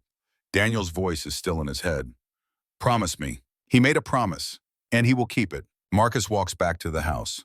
The sun is setting now, long shadows across the remaining 320 acres. The land he still has, the land he did not lose. It is not enough, will never be enough, but it is something. And for now, something we'll have to do. The long road back. Winter comes early to Iowa in 1983. The first snow falls on November 2nd, 3 inches of wet, heavy flakes that bend the bare branches and turn the harvested fields into blank pages. Marcus Brennan stands at the kitchen window watching it fall, coffee cup in hand, and counts what remains. 320 acres, that is what he has left. The east fields, the ones his father farmed, the original homestead parcels. The 200 acres he sold were the expansion land, the parcels he bought himself between 1972 and 1980, the proof that he was building something bigger than what he inherited. Now they belong to AgriCorp Midwest. Corporate farming. The land his great-grandfather broke with horse and plow is being managed by accountants in Des Moines who have never touched dirt, never felt soil run through their fingers, never understood that land is more than an asset on a balance sheet. The $33,000 from the sale sits in a bank account, untouched. Marcus knows exactly what it represents. Operating capital for 1984, seed money, literally and figuratively. The difference between farming next year and walking away completely. But there is a problem Marcus has not told Sarah about yet, a problem that sits in a file folder on Victor Caldwell's desk at First National Bank, waiting like a landmine. The second mortgage, $23,000 at 18.5% interest, secured by 120 acres of the land Marcus still owns. The debt Sarah discovered 3 weeks ago when Victor accidentally mentioned it, thinking she knew. The debt that ended their marriage in everything but name. Sarah is still in the house, still cooking meals, still doing laundry, still maintaining the machinery of family life. But she sleeps in the guest room, has not touched Marcus since October 7th, speaks to him only when necessary, her voice flat and professional, like a business associate discussing a failing venture. Daniel is back at Iowa, freshman year, sending $100 home every month from his campus job washing dishes. He calls once a week, talks to Sarah, asks to speak to Marcus. The conversations are brief, strained. Daniel is trying, but the anger is still there, simmering under every word. Emma is home, a freshman at Iowa Falls High School, watching her parents' marriage disintegrate in slow motion. She tries to be cheerful, tries to pretend everything is normal, but Marcus can see the strain in her face, the way she flinches when he and Sarah are in the same room. This is what Marcus has bought with his pride. A family that lives under the same roof but might as well be on different planets. On November 10th, Marcus does something he has never done in his adult life. He goes looking for a job, not farming. The farm will not support them anymore. Not with 320 acres in the debt service eating any potential profit. He needs off-farm income. His first stop is the grain elevator in Iowa Falls, the same elevator where he has been selling his grain for 18 years. He parks the truck and sits for a minute, gathering himself. Going inside to ask for work feels like defeat, like admitting he is not a farmer anymore, just a man with land he cannot afford to keep. But the $33,000 will not last forever. The bills keep coming. The kids need food, clothes, heat. Sarah's salary from her part-time bookkeeping work brings in maybe $500 a month. Not enough, not nearly enough. Marcus gets out of the truck, walks into the elevator office. Dutch, the manager, is at his desk going through invoices. He is 60 years old, has been running the elevator since 1960. He knows every farmer in Hardin County, knows their troubles, knows who is making it and who is drowning. Dutch looks up as Marcus enters. His expression shifts, becomes careful. The look of a man who knows bad news is coming. Marcus, Dutch says, what can I do for you? I need work, Marcus says. Anything you got. The words cost him something. He can feel it, the way pride bleeds out when you have to ask for help, when you have to admit you cannot make it on your own. Dutch sets down his pen, leans back in his chair. You can run a forklift? Dutch asks. I can learn, Marcus says. Dutch nods slowly, thinking it through. Marcus can see the calculation happening. This is Marcus Brennan, good farmer, proud man, desperate enough to ask for minimum wage work. $8 an hour, Dutch says. 40 hours a week if we got the volume. Loading trucks, moving grain, keeping the place clean. It is not glamorous work, Marcus. I do not need glamorous, Marcus says. I need a paycheck. When can you start? Monday, Marcus says. Dutch extends his hand. They shake. Welcome aboard, Dutch says. Marcus drives home. Does not feel relief. Does not feel anything except the weight of what he has become. Marcus Brennan, fourth-generation farmer, owner of 320 acres of prime Iowa farmland, is now a forklift driver at $8 an hour. $320 a week before taxes. About $1,100 a month. Barely enough to keep the lights on. He tells Sarah that night at dinner. She and Emma are at the table. Daniel is back at school. The three of them sit in silence most nights now, eating without talking, the clink of silverware on plates, the only sound. I got a job, Marcus says. At the elevator, $8 an hour, start Monday. Sarah looks up. Her expression does not change, but something flickers in her eyes. Maybe relief, maybe contempt. Marcus cannot tell anymore. How many hours, she asks. 40 a week if they need me, Marcus says. She does the math instantly. That is about $1,100 a month. We need at least $2,000 to cover bills. I will find more work, Marcus says. Weekends, whatever I can get. Emma speaks up. Her voice is small. I can help, she says. I can babysit after school. Jenny Miller's mom pays $5 an hour. No, Marcus starts to say, but Sarah cuts him off. That would be helpful, Emma, Sarah says. Thank you. Emma nods, looks at her plate. She is 14 years old and trying to save her family with babysitting money. The thought makes Marcus want to break something. That night, alone in his bedroom while Sarah sleeps in the guest room, Marcus does the math. $1,100 from him, $500 from Sarah. Maybe $200 from Emma if she babysits 3 nights a week. Daniel sending $100 from school. Total, $1,900 a month. The bills are $2,200. They will be $300 short every month, $3,600 a year. The $33,000 in the bank will cover that gap for 9 years if nothing goes wrong. But things always go wrong. Marcus lies in bed staring at the ceiling, adding and subtracting, trying to find a way to make the numbers work. They do not work. They will not work. And underneath all the math is the other problem. The one he has not told Sarah about yet, the second mortgage. Marcus knows Sarah knows it exists. Victor told her that much. But Victor did not tell her the terms. Did not tell her about the 18.5% interest. Did not tell her that the monthly payment is $600. $600 that Marcus has not paid since August. 4 months behind. $2,400 in arrears plus late fees. The bank is going to call it due. Soon.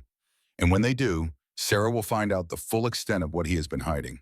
Marcus gets out of bed, cannot lie there anymore, goes to the kitchen, pours whiskey. The bottle is almost empty. He has been drinking more since the land sale. Not to get drunk, just to take the edge off the panic that sits in his chest like a stone. The phone rings. 11:30 at night. Marcus almost does not answer. Nothing good comes from late-night phone calls. But he picks up. It could be Daniel. Could be an emergency. It is Victor Caldwell. Marcus, Victor says, I am sorry to call so late, but we need to talk about the second mortgage. Marcus feels his stomach drop. What about it, he asks. You are 4 months behind on the payments, Victor says. That is $2,400 in arrears plus late fees. The loan committee met today. They are moving to call the loan due. Demand full payment.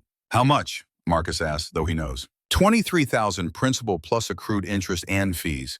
About $25,000 total. I do not have $25,000, Marcus says. I know, Victor says. That is why I am calling. Marcus, I can buy you time, maybe 60 days. But you need to come up with a plan. Either pay it or we have to restructure. What does restructured mean? Marcus asks. Victor is quiet for a moment. It means we roll the arrears into the principal, extend the term, maybe lower the interest rate. But Marcus, Sarah will have to sign. It is secured by marital property. She does not know the full terms, Marcus says quietly. I know, Victor says, but she is going to find out soon. The question is whether you tell her or the bank tells her. Can you give me until after Christmas? Marcus asks. Please, Victor, just until after Christmas. Victor sighs. I will try, he says.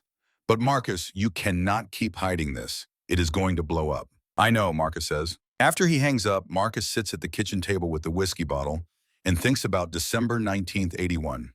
About going to Victor alone. About taking out the second mortgage to buy the tractor Sarah would never have approved. About thinking he could pay it off before she found out. That was the first lie, the original sin, everything that followed, The refusal of PIK, the drought, the losses, the land sale, all of it built on that foundation of deception. Marcus pours more whiskey, drinks, knows he should tell Sarah, knows he has to tell her. But every time he starts to form the words, his throat closes up. Because if he tells her, she will leave. She already said it. After the land sale is done, after things settle, she is filing for divorce. Learning about the second mortgage, learning about the hidden terms, that will just accelerate the timeline. So he drinks, and he does not tell her, and the lie grows bigger. Marcus starts work at the grain elevator on Monday, November 14th. The work is exactly what Dutch said. Physical, repetitive, mind-numbing, loading trucks with a forklift, moving pallets of bagged grain, sweeping floors. The kind of work you can do without thinking, which is both a blessing and a curse. The other men at the elevator are decent. They do not ask questions. Do not mention that Marcus Brennan used to sell them grain, and now he is shoveling it for minimum wage. They just work alongside him, offering tips on the forklift, showing him the rhythms of the job. Marcus works Monday through Saturday, 8-hour shifts, 48 hours a week, $384 before taxes. About $1,300 a month take home. He comes home exhausted, muscles sore from work he is not used to, falls asleep in his chair after dinner, wakes up at 2 a.m. and cannot get back to sleep.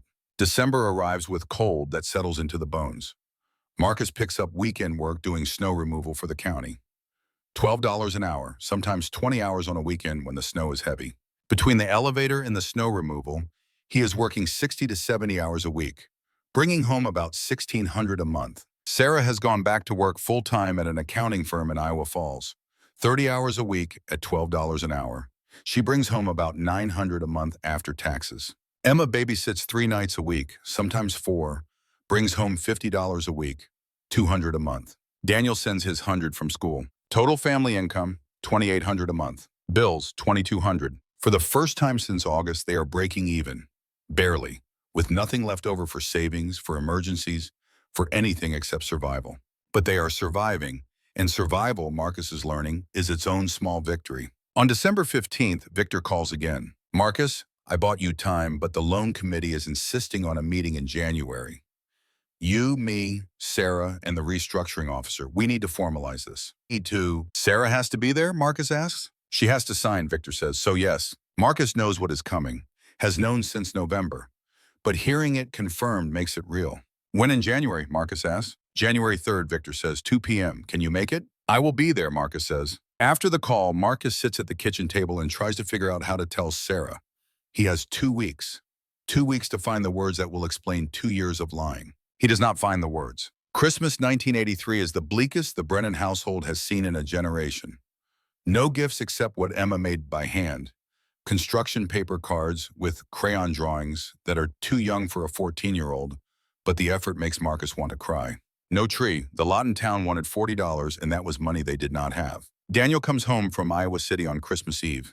He has lost weight, looks older, harder. The easy smile Marcus remembers from high school is gone. They eat dinner in silence. Ham that Sarah bought on sale. Potatoes. Green beans from the garden that Sarah canned in August, back when the world had not yet ended. After dinner, Daniel pulls Marcus aside. How are you really doing, Dad? Daniel asks. Marcus wants to lie, wants to say everything is fine, but he is so tired of lying. Not good, Marcus says. We are surviving, but barely. Is there anything I can do? Daniel asks. You are already doing it, Marcus says. The $100 you send helps more than you know. Daniel nods.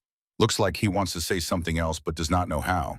Dad, he finally says, are you and Mom going to make it? Marcus looks at his son, 17 years old, should not have to worry about whether his parents are getting divorced. I do not know, Marcus says. It is the truth, the only truth he has left. On January 3rd, 1984, Marcus and Sarah drive to First National Bank.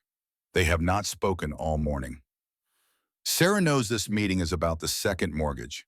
Victor called her yesterday to confirm, but she does not know the full terms, does not know about the 18.5% interest, does not know about the 4 months of missed payments. Victor meets them in a small conference room. There is another woman there, mid-40s, introduced as Patricia Henderson from Loan Restructuring. Mr. and Mrs. Brennan, Patricia says, thank you for coming. We are here to discuss restructuring your second mortgage on 120 acres of your property. She opens a folder, slides papers across the table. The current loan is $23,000 at 18.5% interest. You have missed 4 payments totaling $2,400 plus late fees of $300. Total arrears, $2,700. Sarah's face goes pale. 18.5%, she says. Yes, Patricia says. Sarah turns to Marcus. Her expression is ice. You took out a $23,000 loan at 18% interest and hid it from me? Marcus cannot meet her eyes. Yes, he says. Patricia continues, professional but uncomfortable. We are prepared to restructure as follows. Roll the arrears into principal. Total new loan amount, $25,700. Extended term, 10 years. Reduced interest rate, 12%. New monthly payment, $375. Marcus does the math in his head. $375 a month, $4,500 a year. For 10 years. Total repayment, $45,000. He borrowed $23,000. The interest will be $22,000, nearly double. Sarah is staring at the papers. 10 years, she says. $45,000 total. Yes, Patricia says. Sarah looks at Marcus. This is what you did, she says.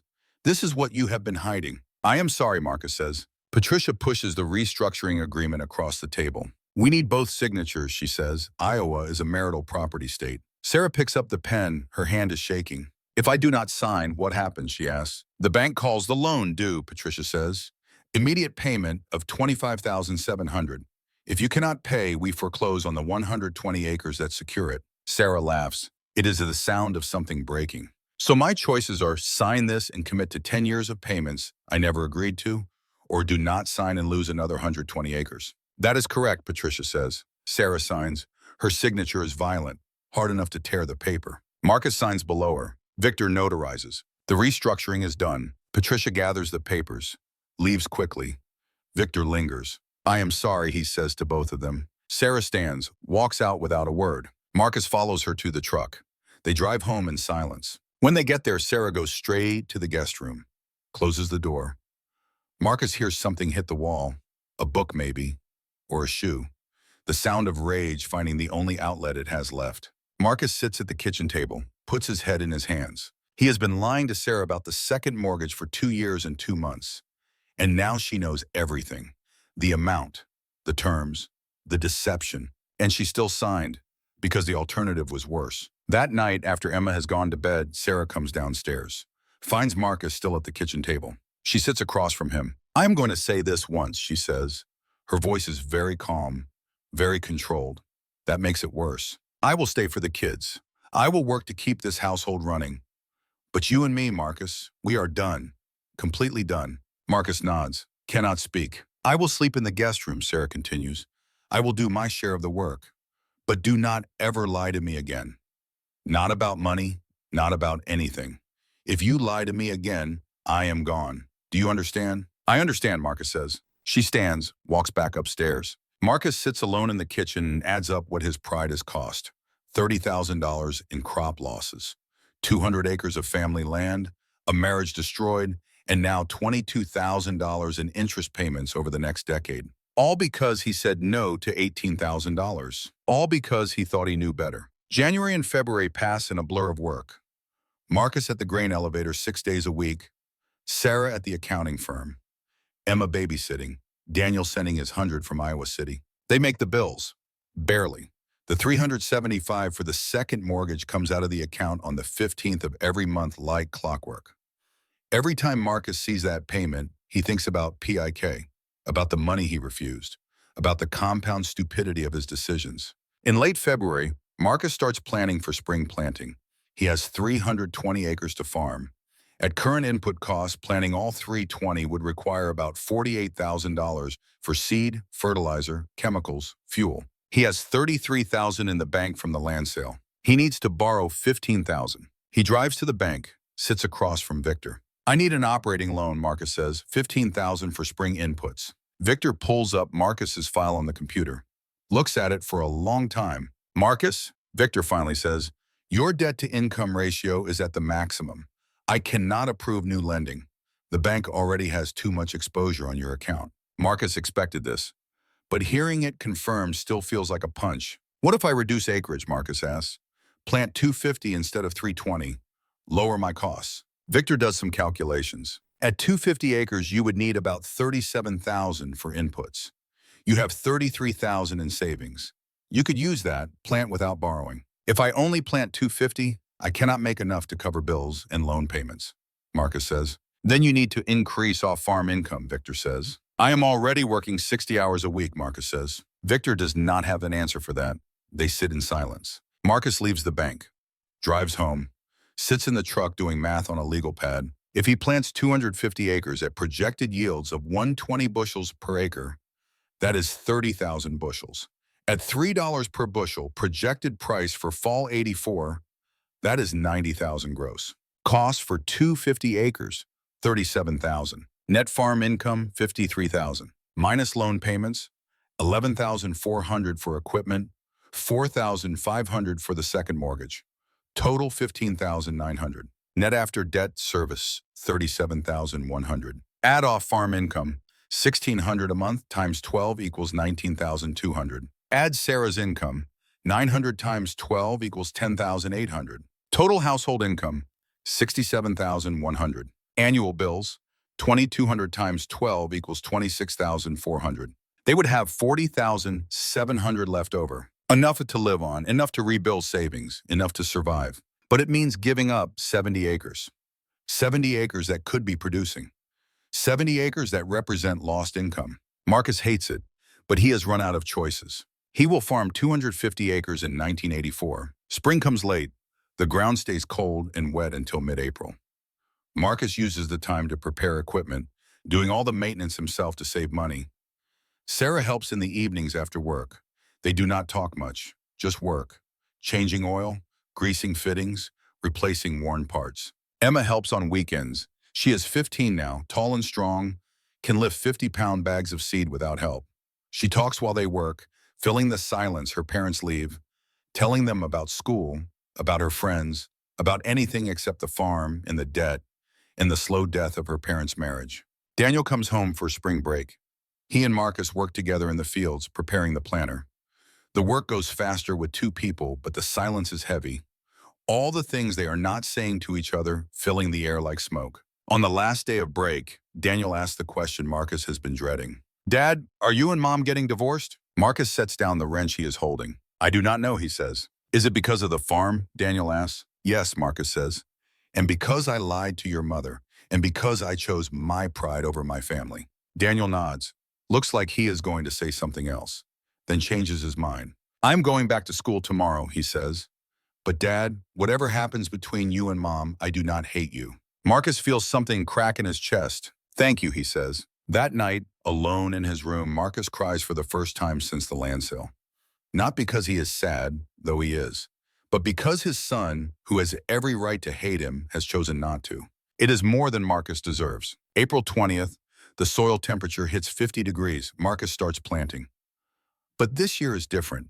This year he plants 250 acres and watches 70 acres sit idle. 70 acres that should be producing. That could be adding 14,000 bushels to his harvest.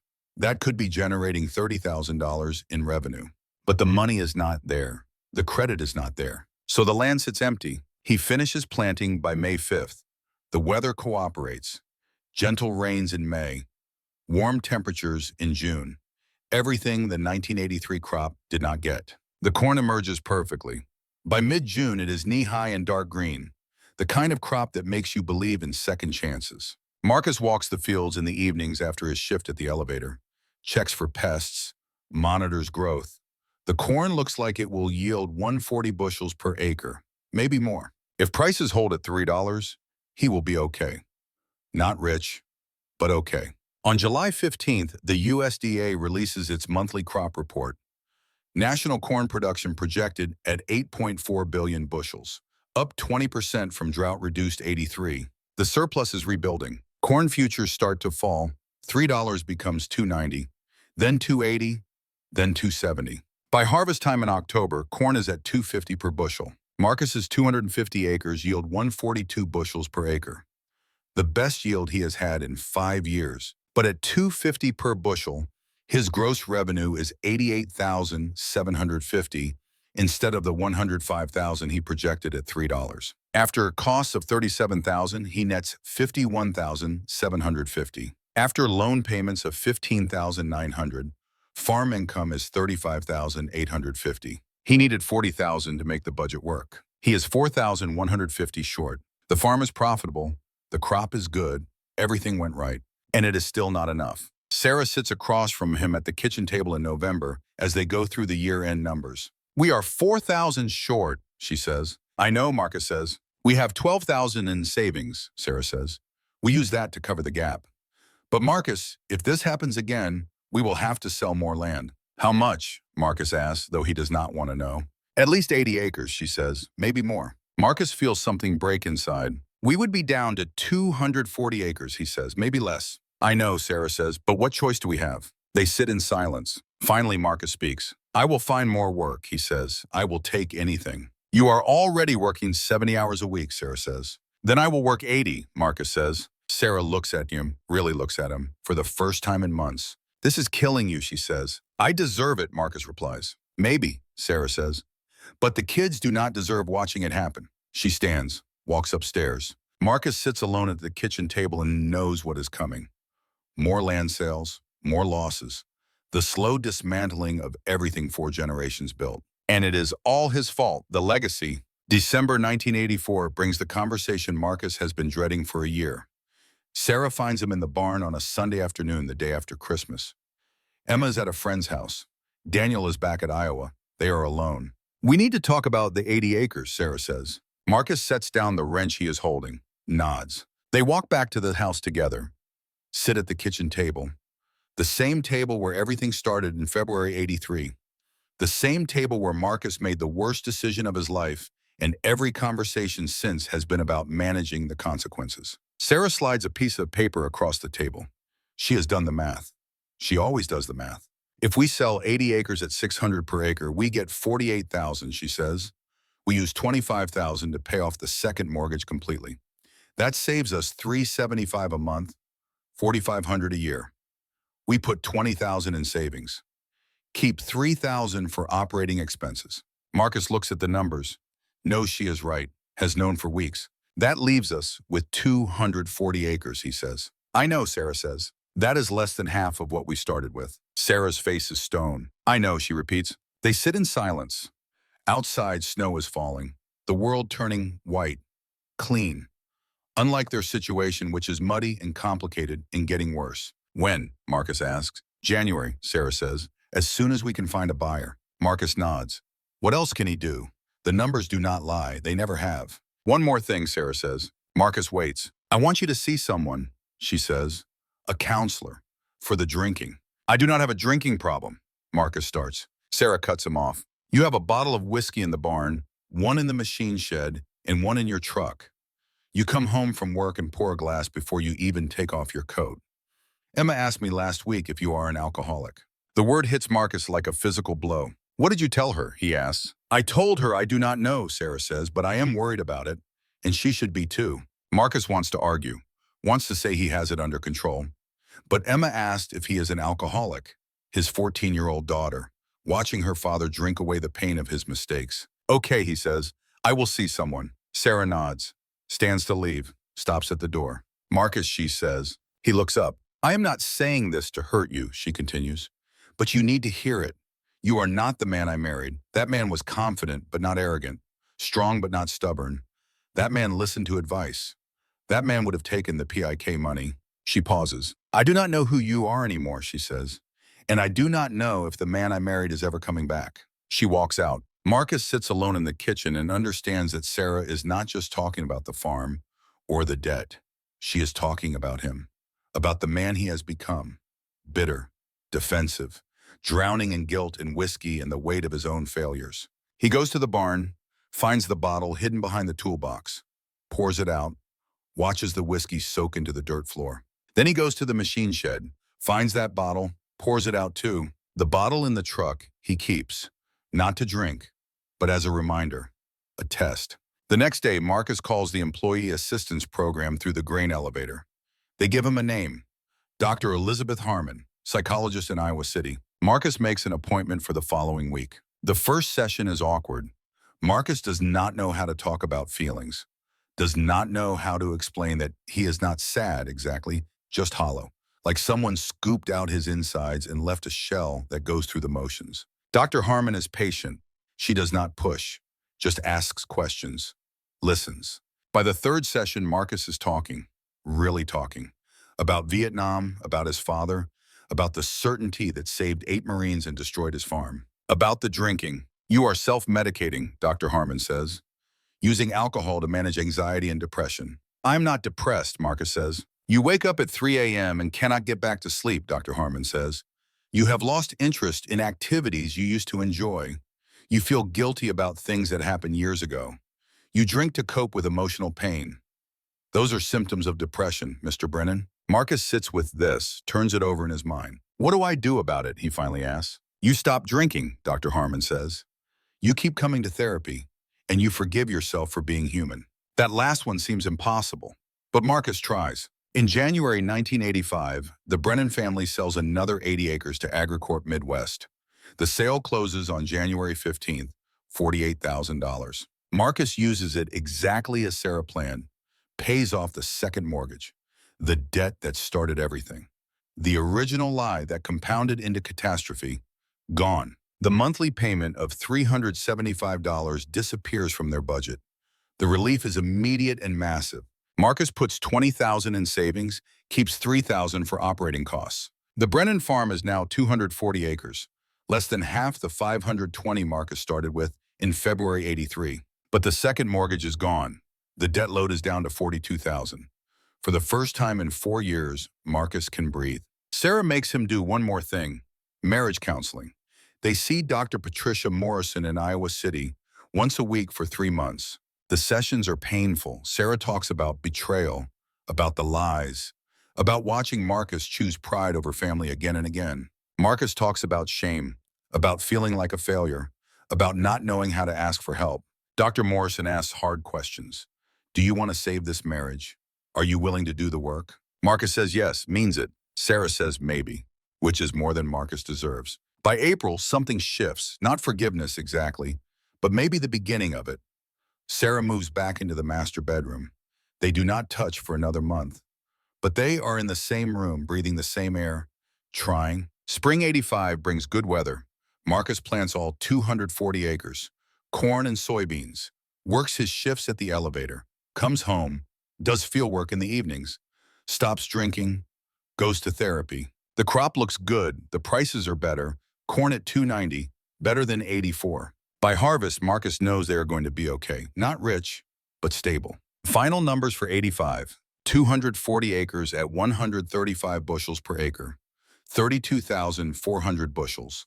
At $290 per bushel, $93,960 gross. After costs of $29,000, net is $64,960. After loan payments, now reduced because the second mortgage is paid, Marcus nets $58,000 from the farm. Add off farm income of $19,000 from the elevator and snow removal. Add Sarah's income of $11,000 from full-time accounting work. Total household income, $88,000. Bills, $21,000 annually without the second mortgage payment.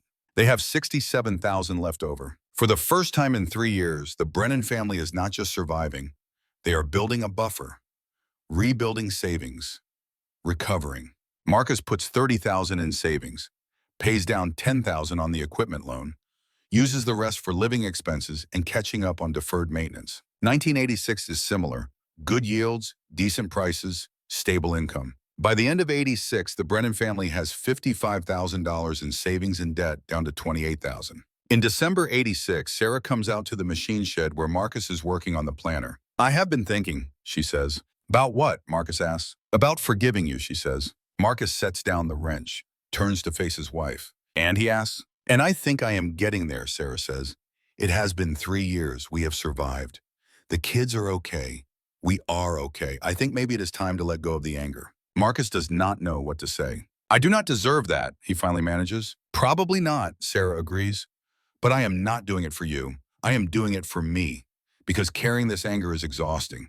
And because the man who lied to me in '81, who refused PIK in '83, that man is not the man standing in front of me now.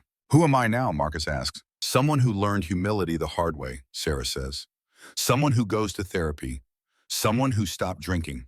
Someone who put his family first for once. She steps closer, touches his face. I am not saying everything is perfect, she says. I am not saying I have forgotten, but I think we can move forward. That night, they make love for the first time in 3 years. It is tentative, careful, like two people learning each other again. But it is something, a beginning. The next morning, Sarah wakes up and finds Marcus already gone. Panics for a moment, thinks maybe last night scared him off. But he is in the kitchen making breakfast. Pancakes, bacon, coffee. Good morning, he says. Sarah sits down, lets him serve her, watches him move around the kitchen. This man she has been married to for 25 years, who she nearly left, who she nearly lost. Marcus, she says. He looks up. Thank you for coming back, she says. Thank you for letting me, he replies. In 1987, Marcus turns 50. The farm is stable. The marriage is healing.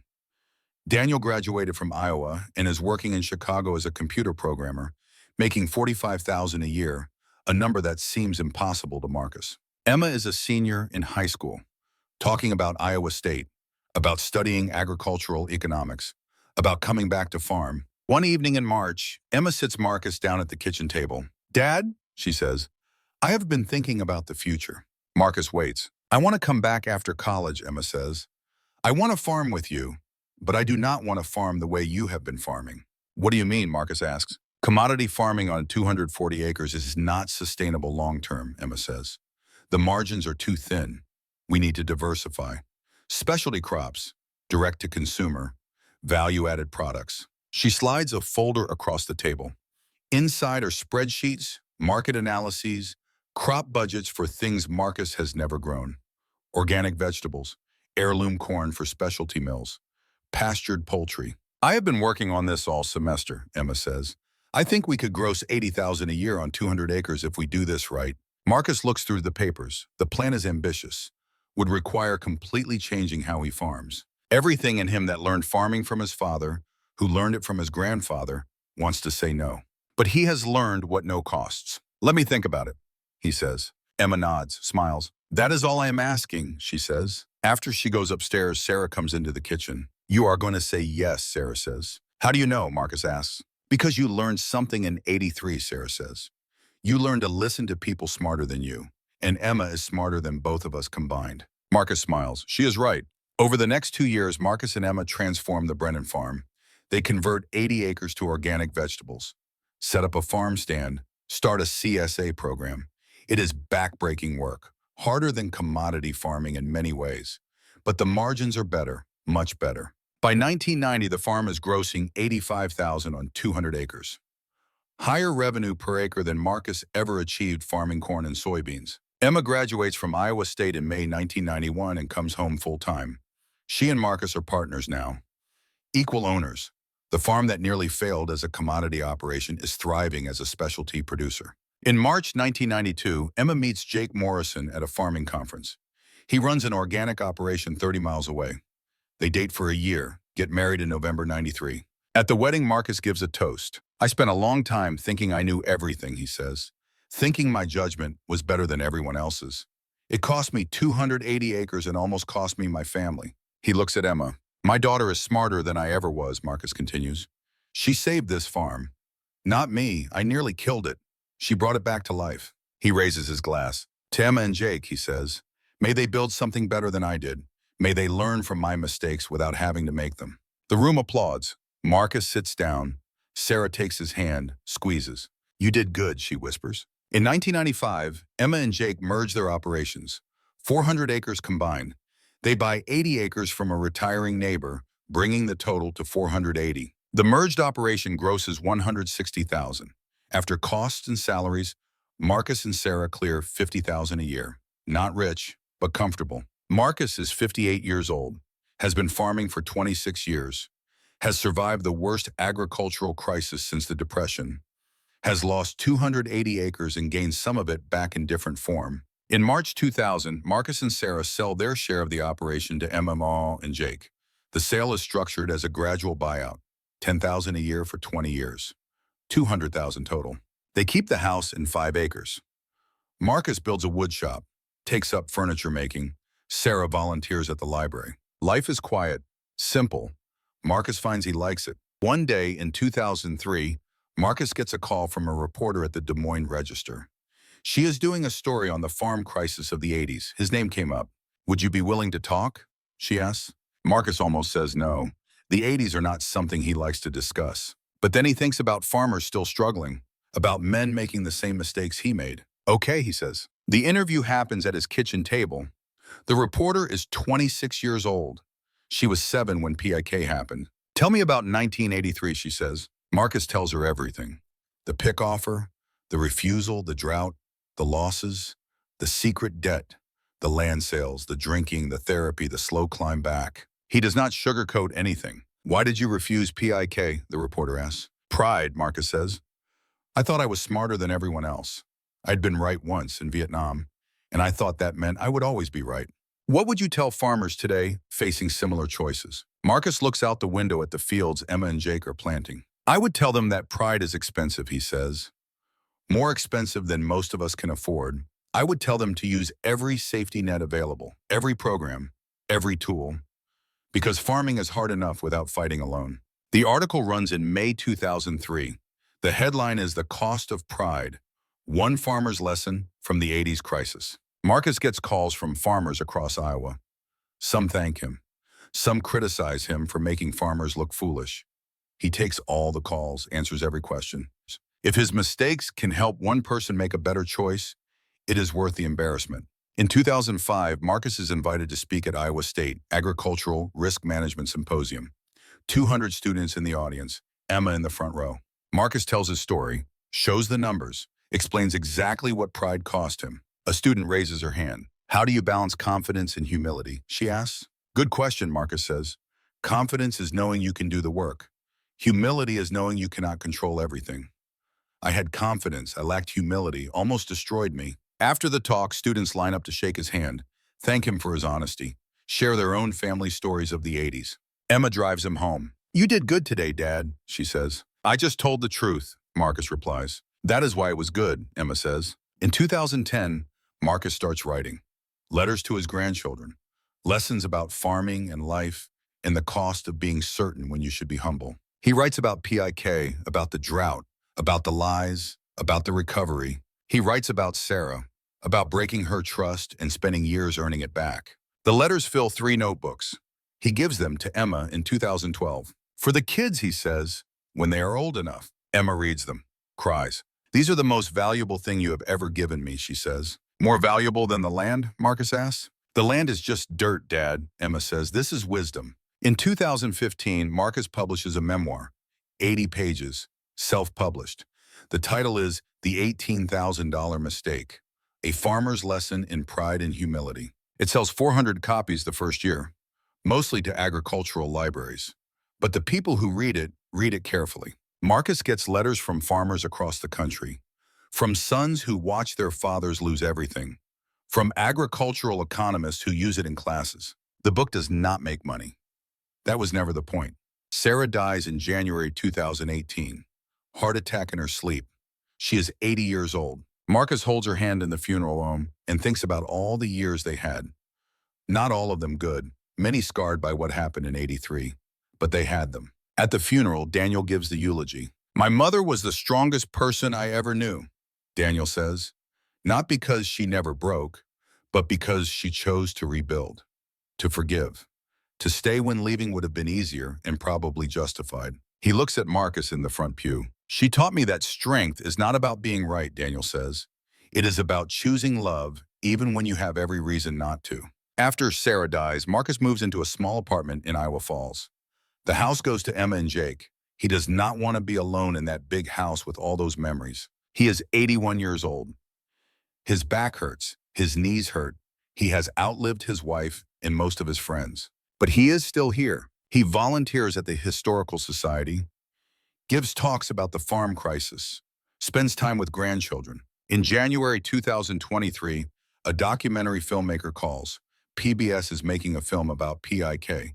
They want to interview him. Marcus agrees. The interview happens in Emma's barn. Lights, cameras. Marcus tells his story one more time. What do you want people to remember? the filmmaker asks. Marcus looks at the camera. I want them to remember that pride is expensive, he says, that accepting help is not weakness, that the farmers who survive are not the ones who refuse help. They are the ones smart enough to take it. The documentary airs in November 2023. Marcus watches it with Emma and her family. When his interview comes on, his great-grandchildren go quiet. That is you, Grandpa, the youngest says. That is me, Marcus agrees. You look sad, she says. I am remembering something sad, Marcus tells her. What? A mistake I made a long time ago. Did you fix it? Not really, Marcus says, but I learned from it, and learning is almost as good as fixing. On March 15th, 2024, Marcus Brennan dies in his sleep.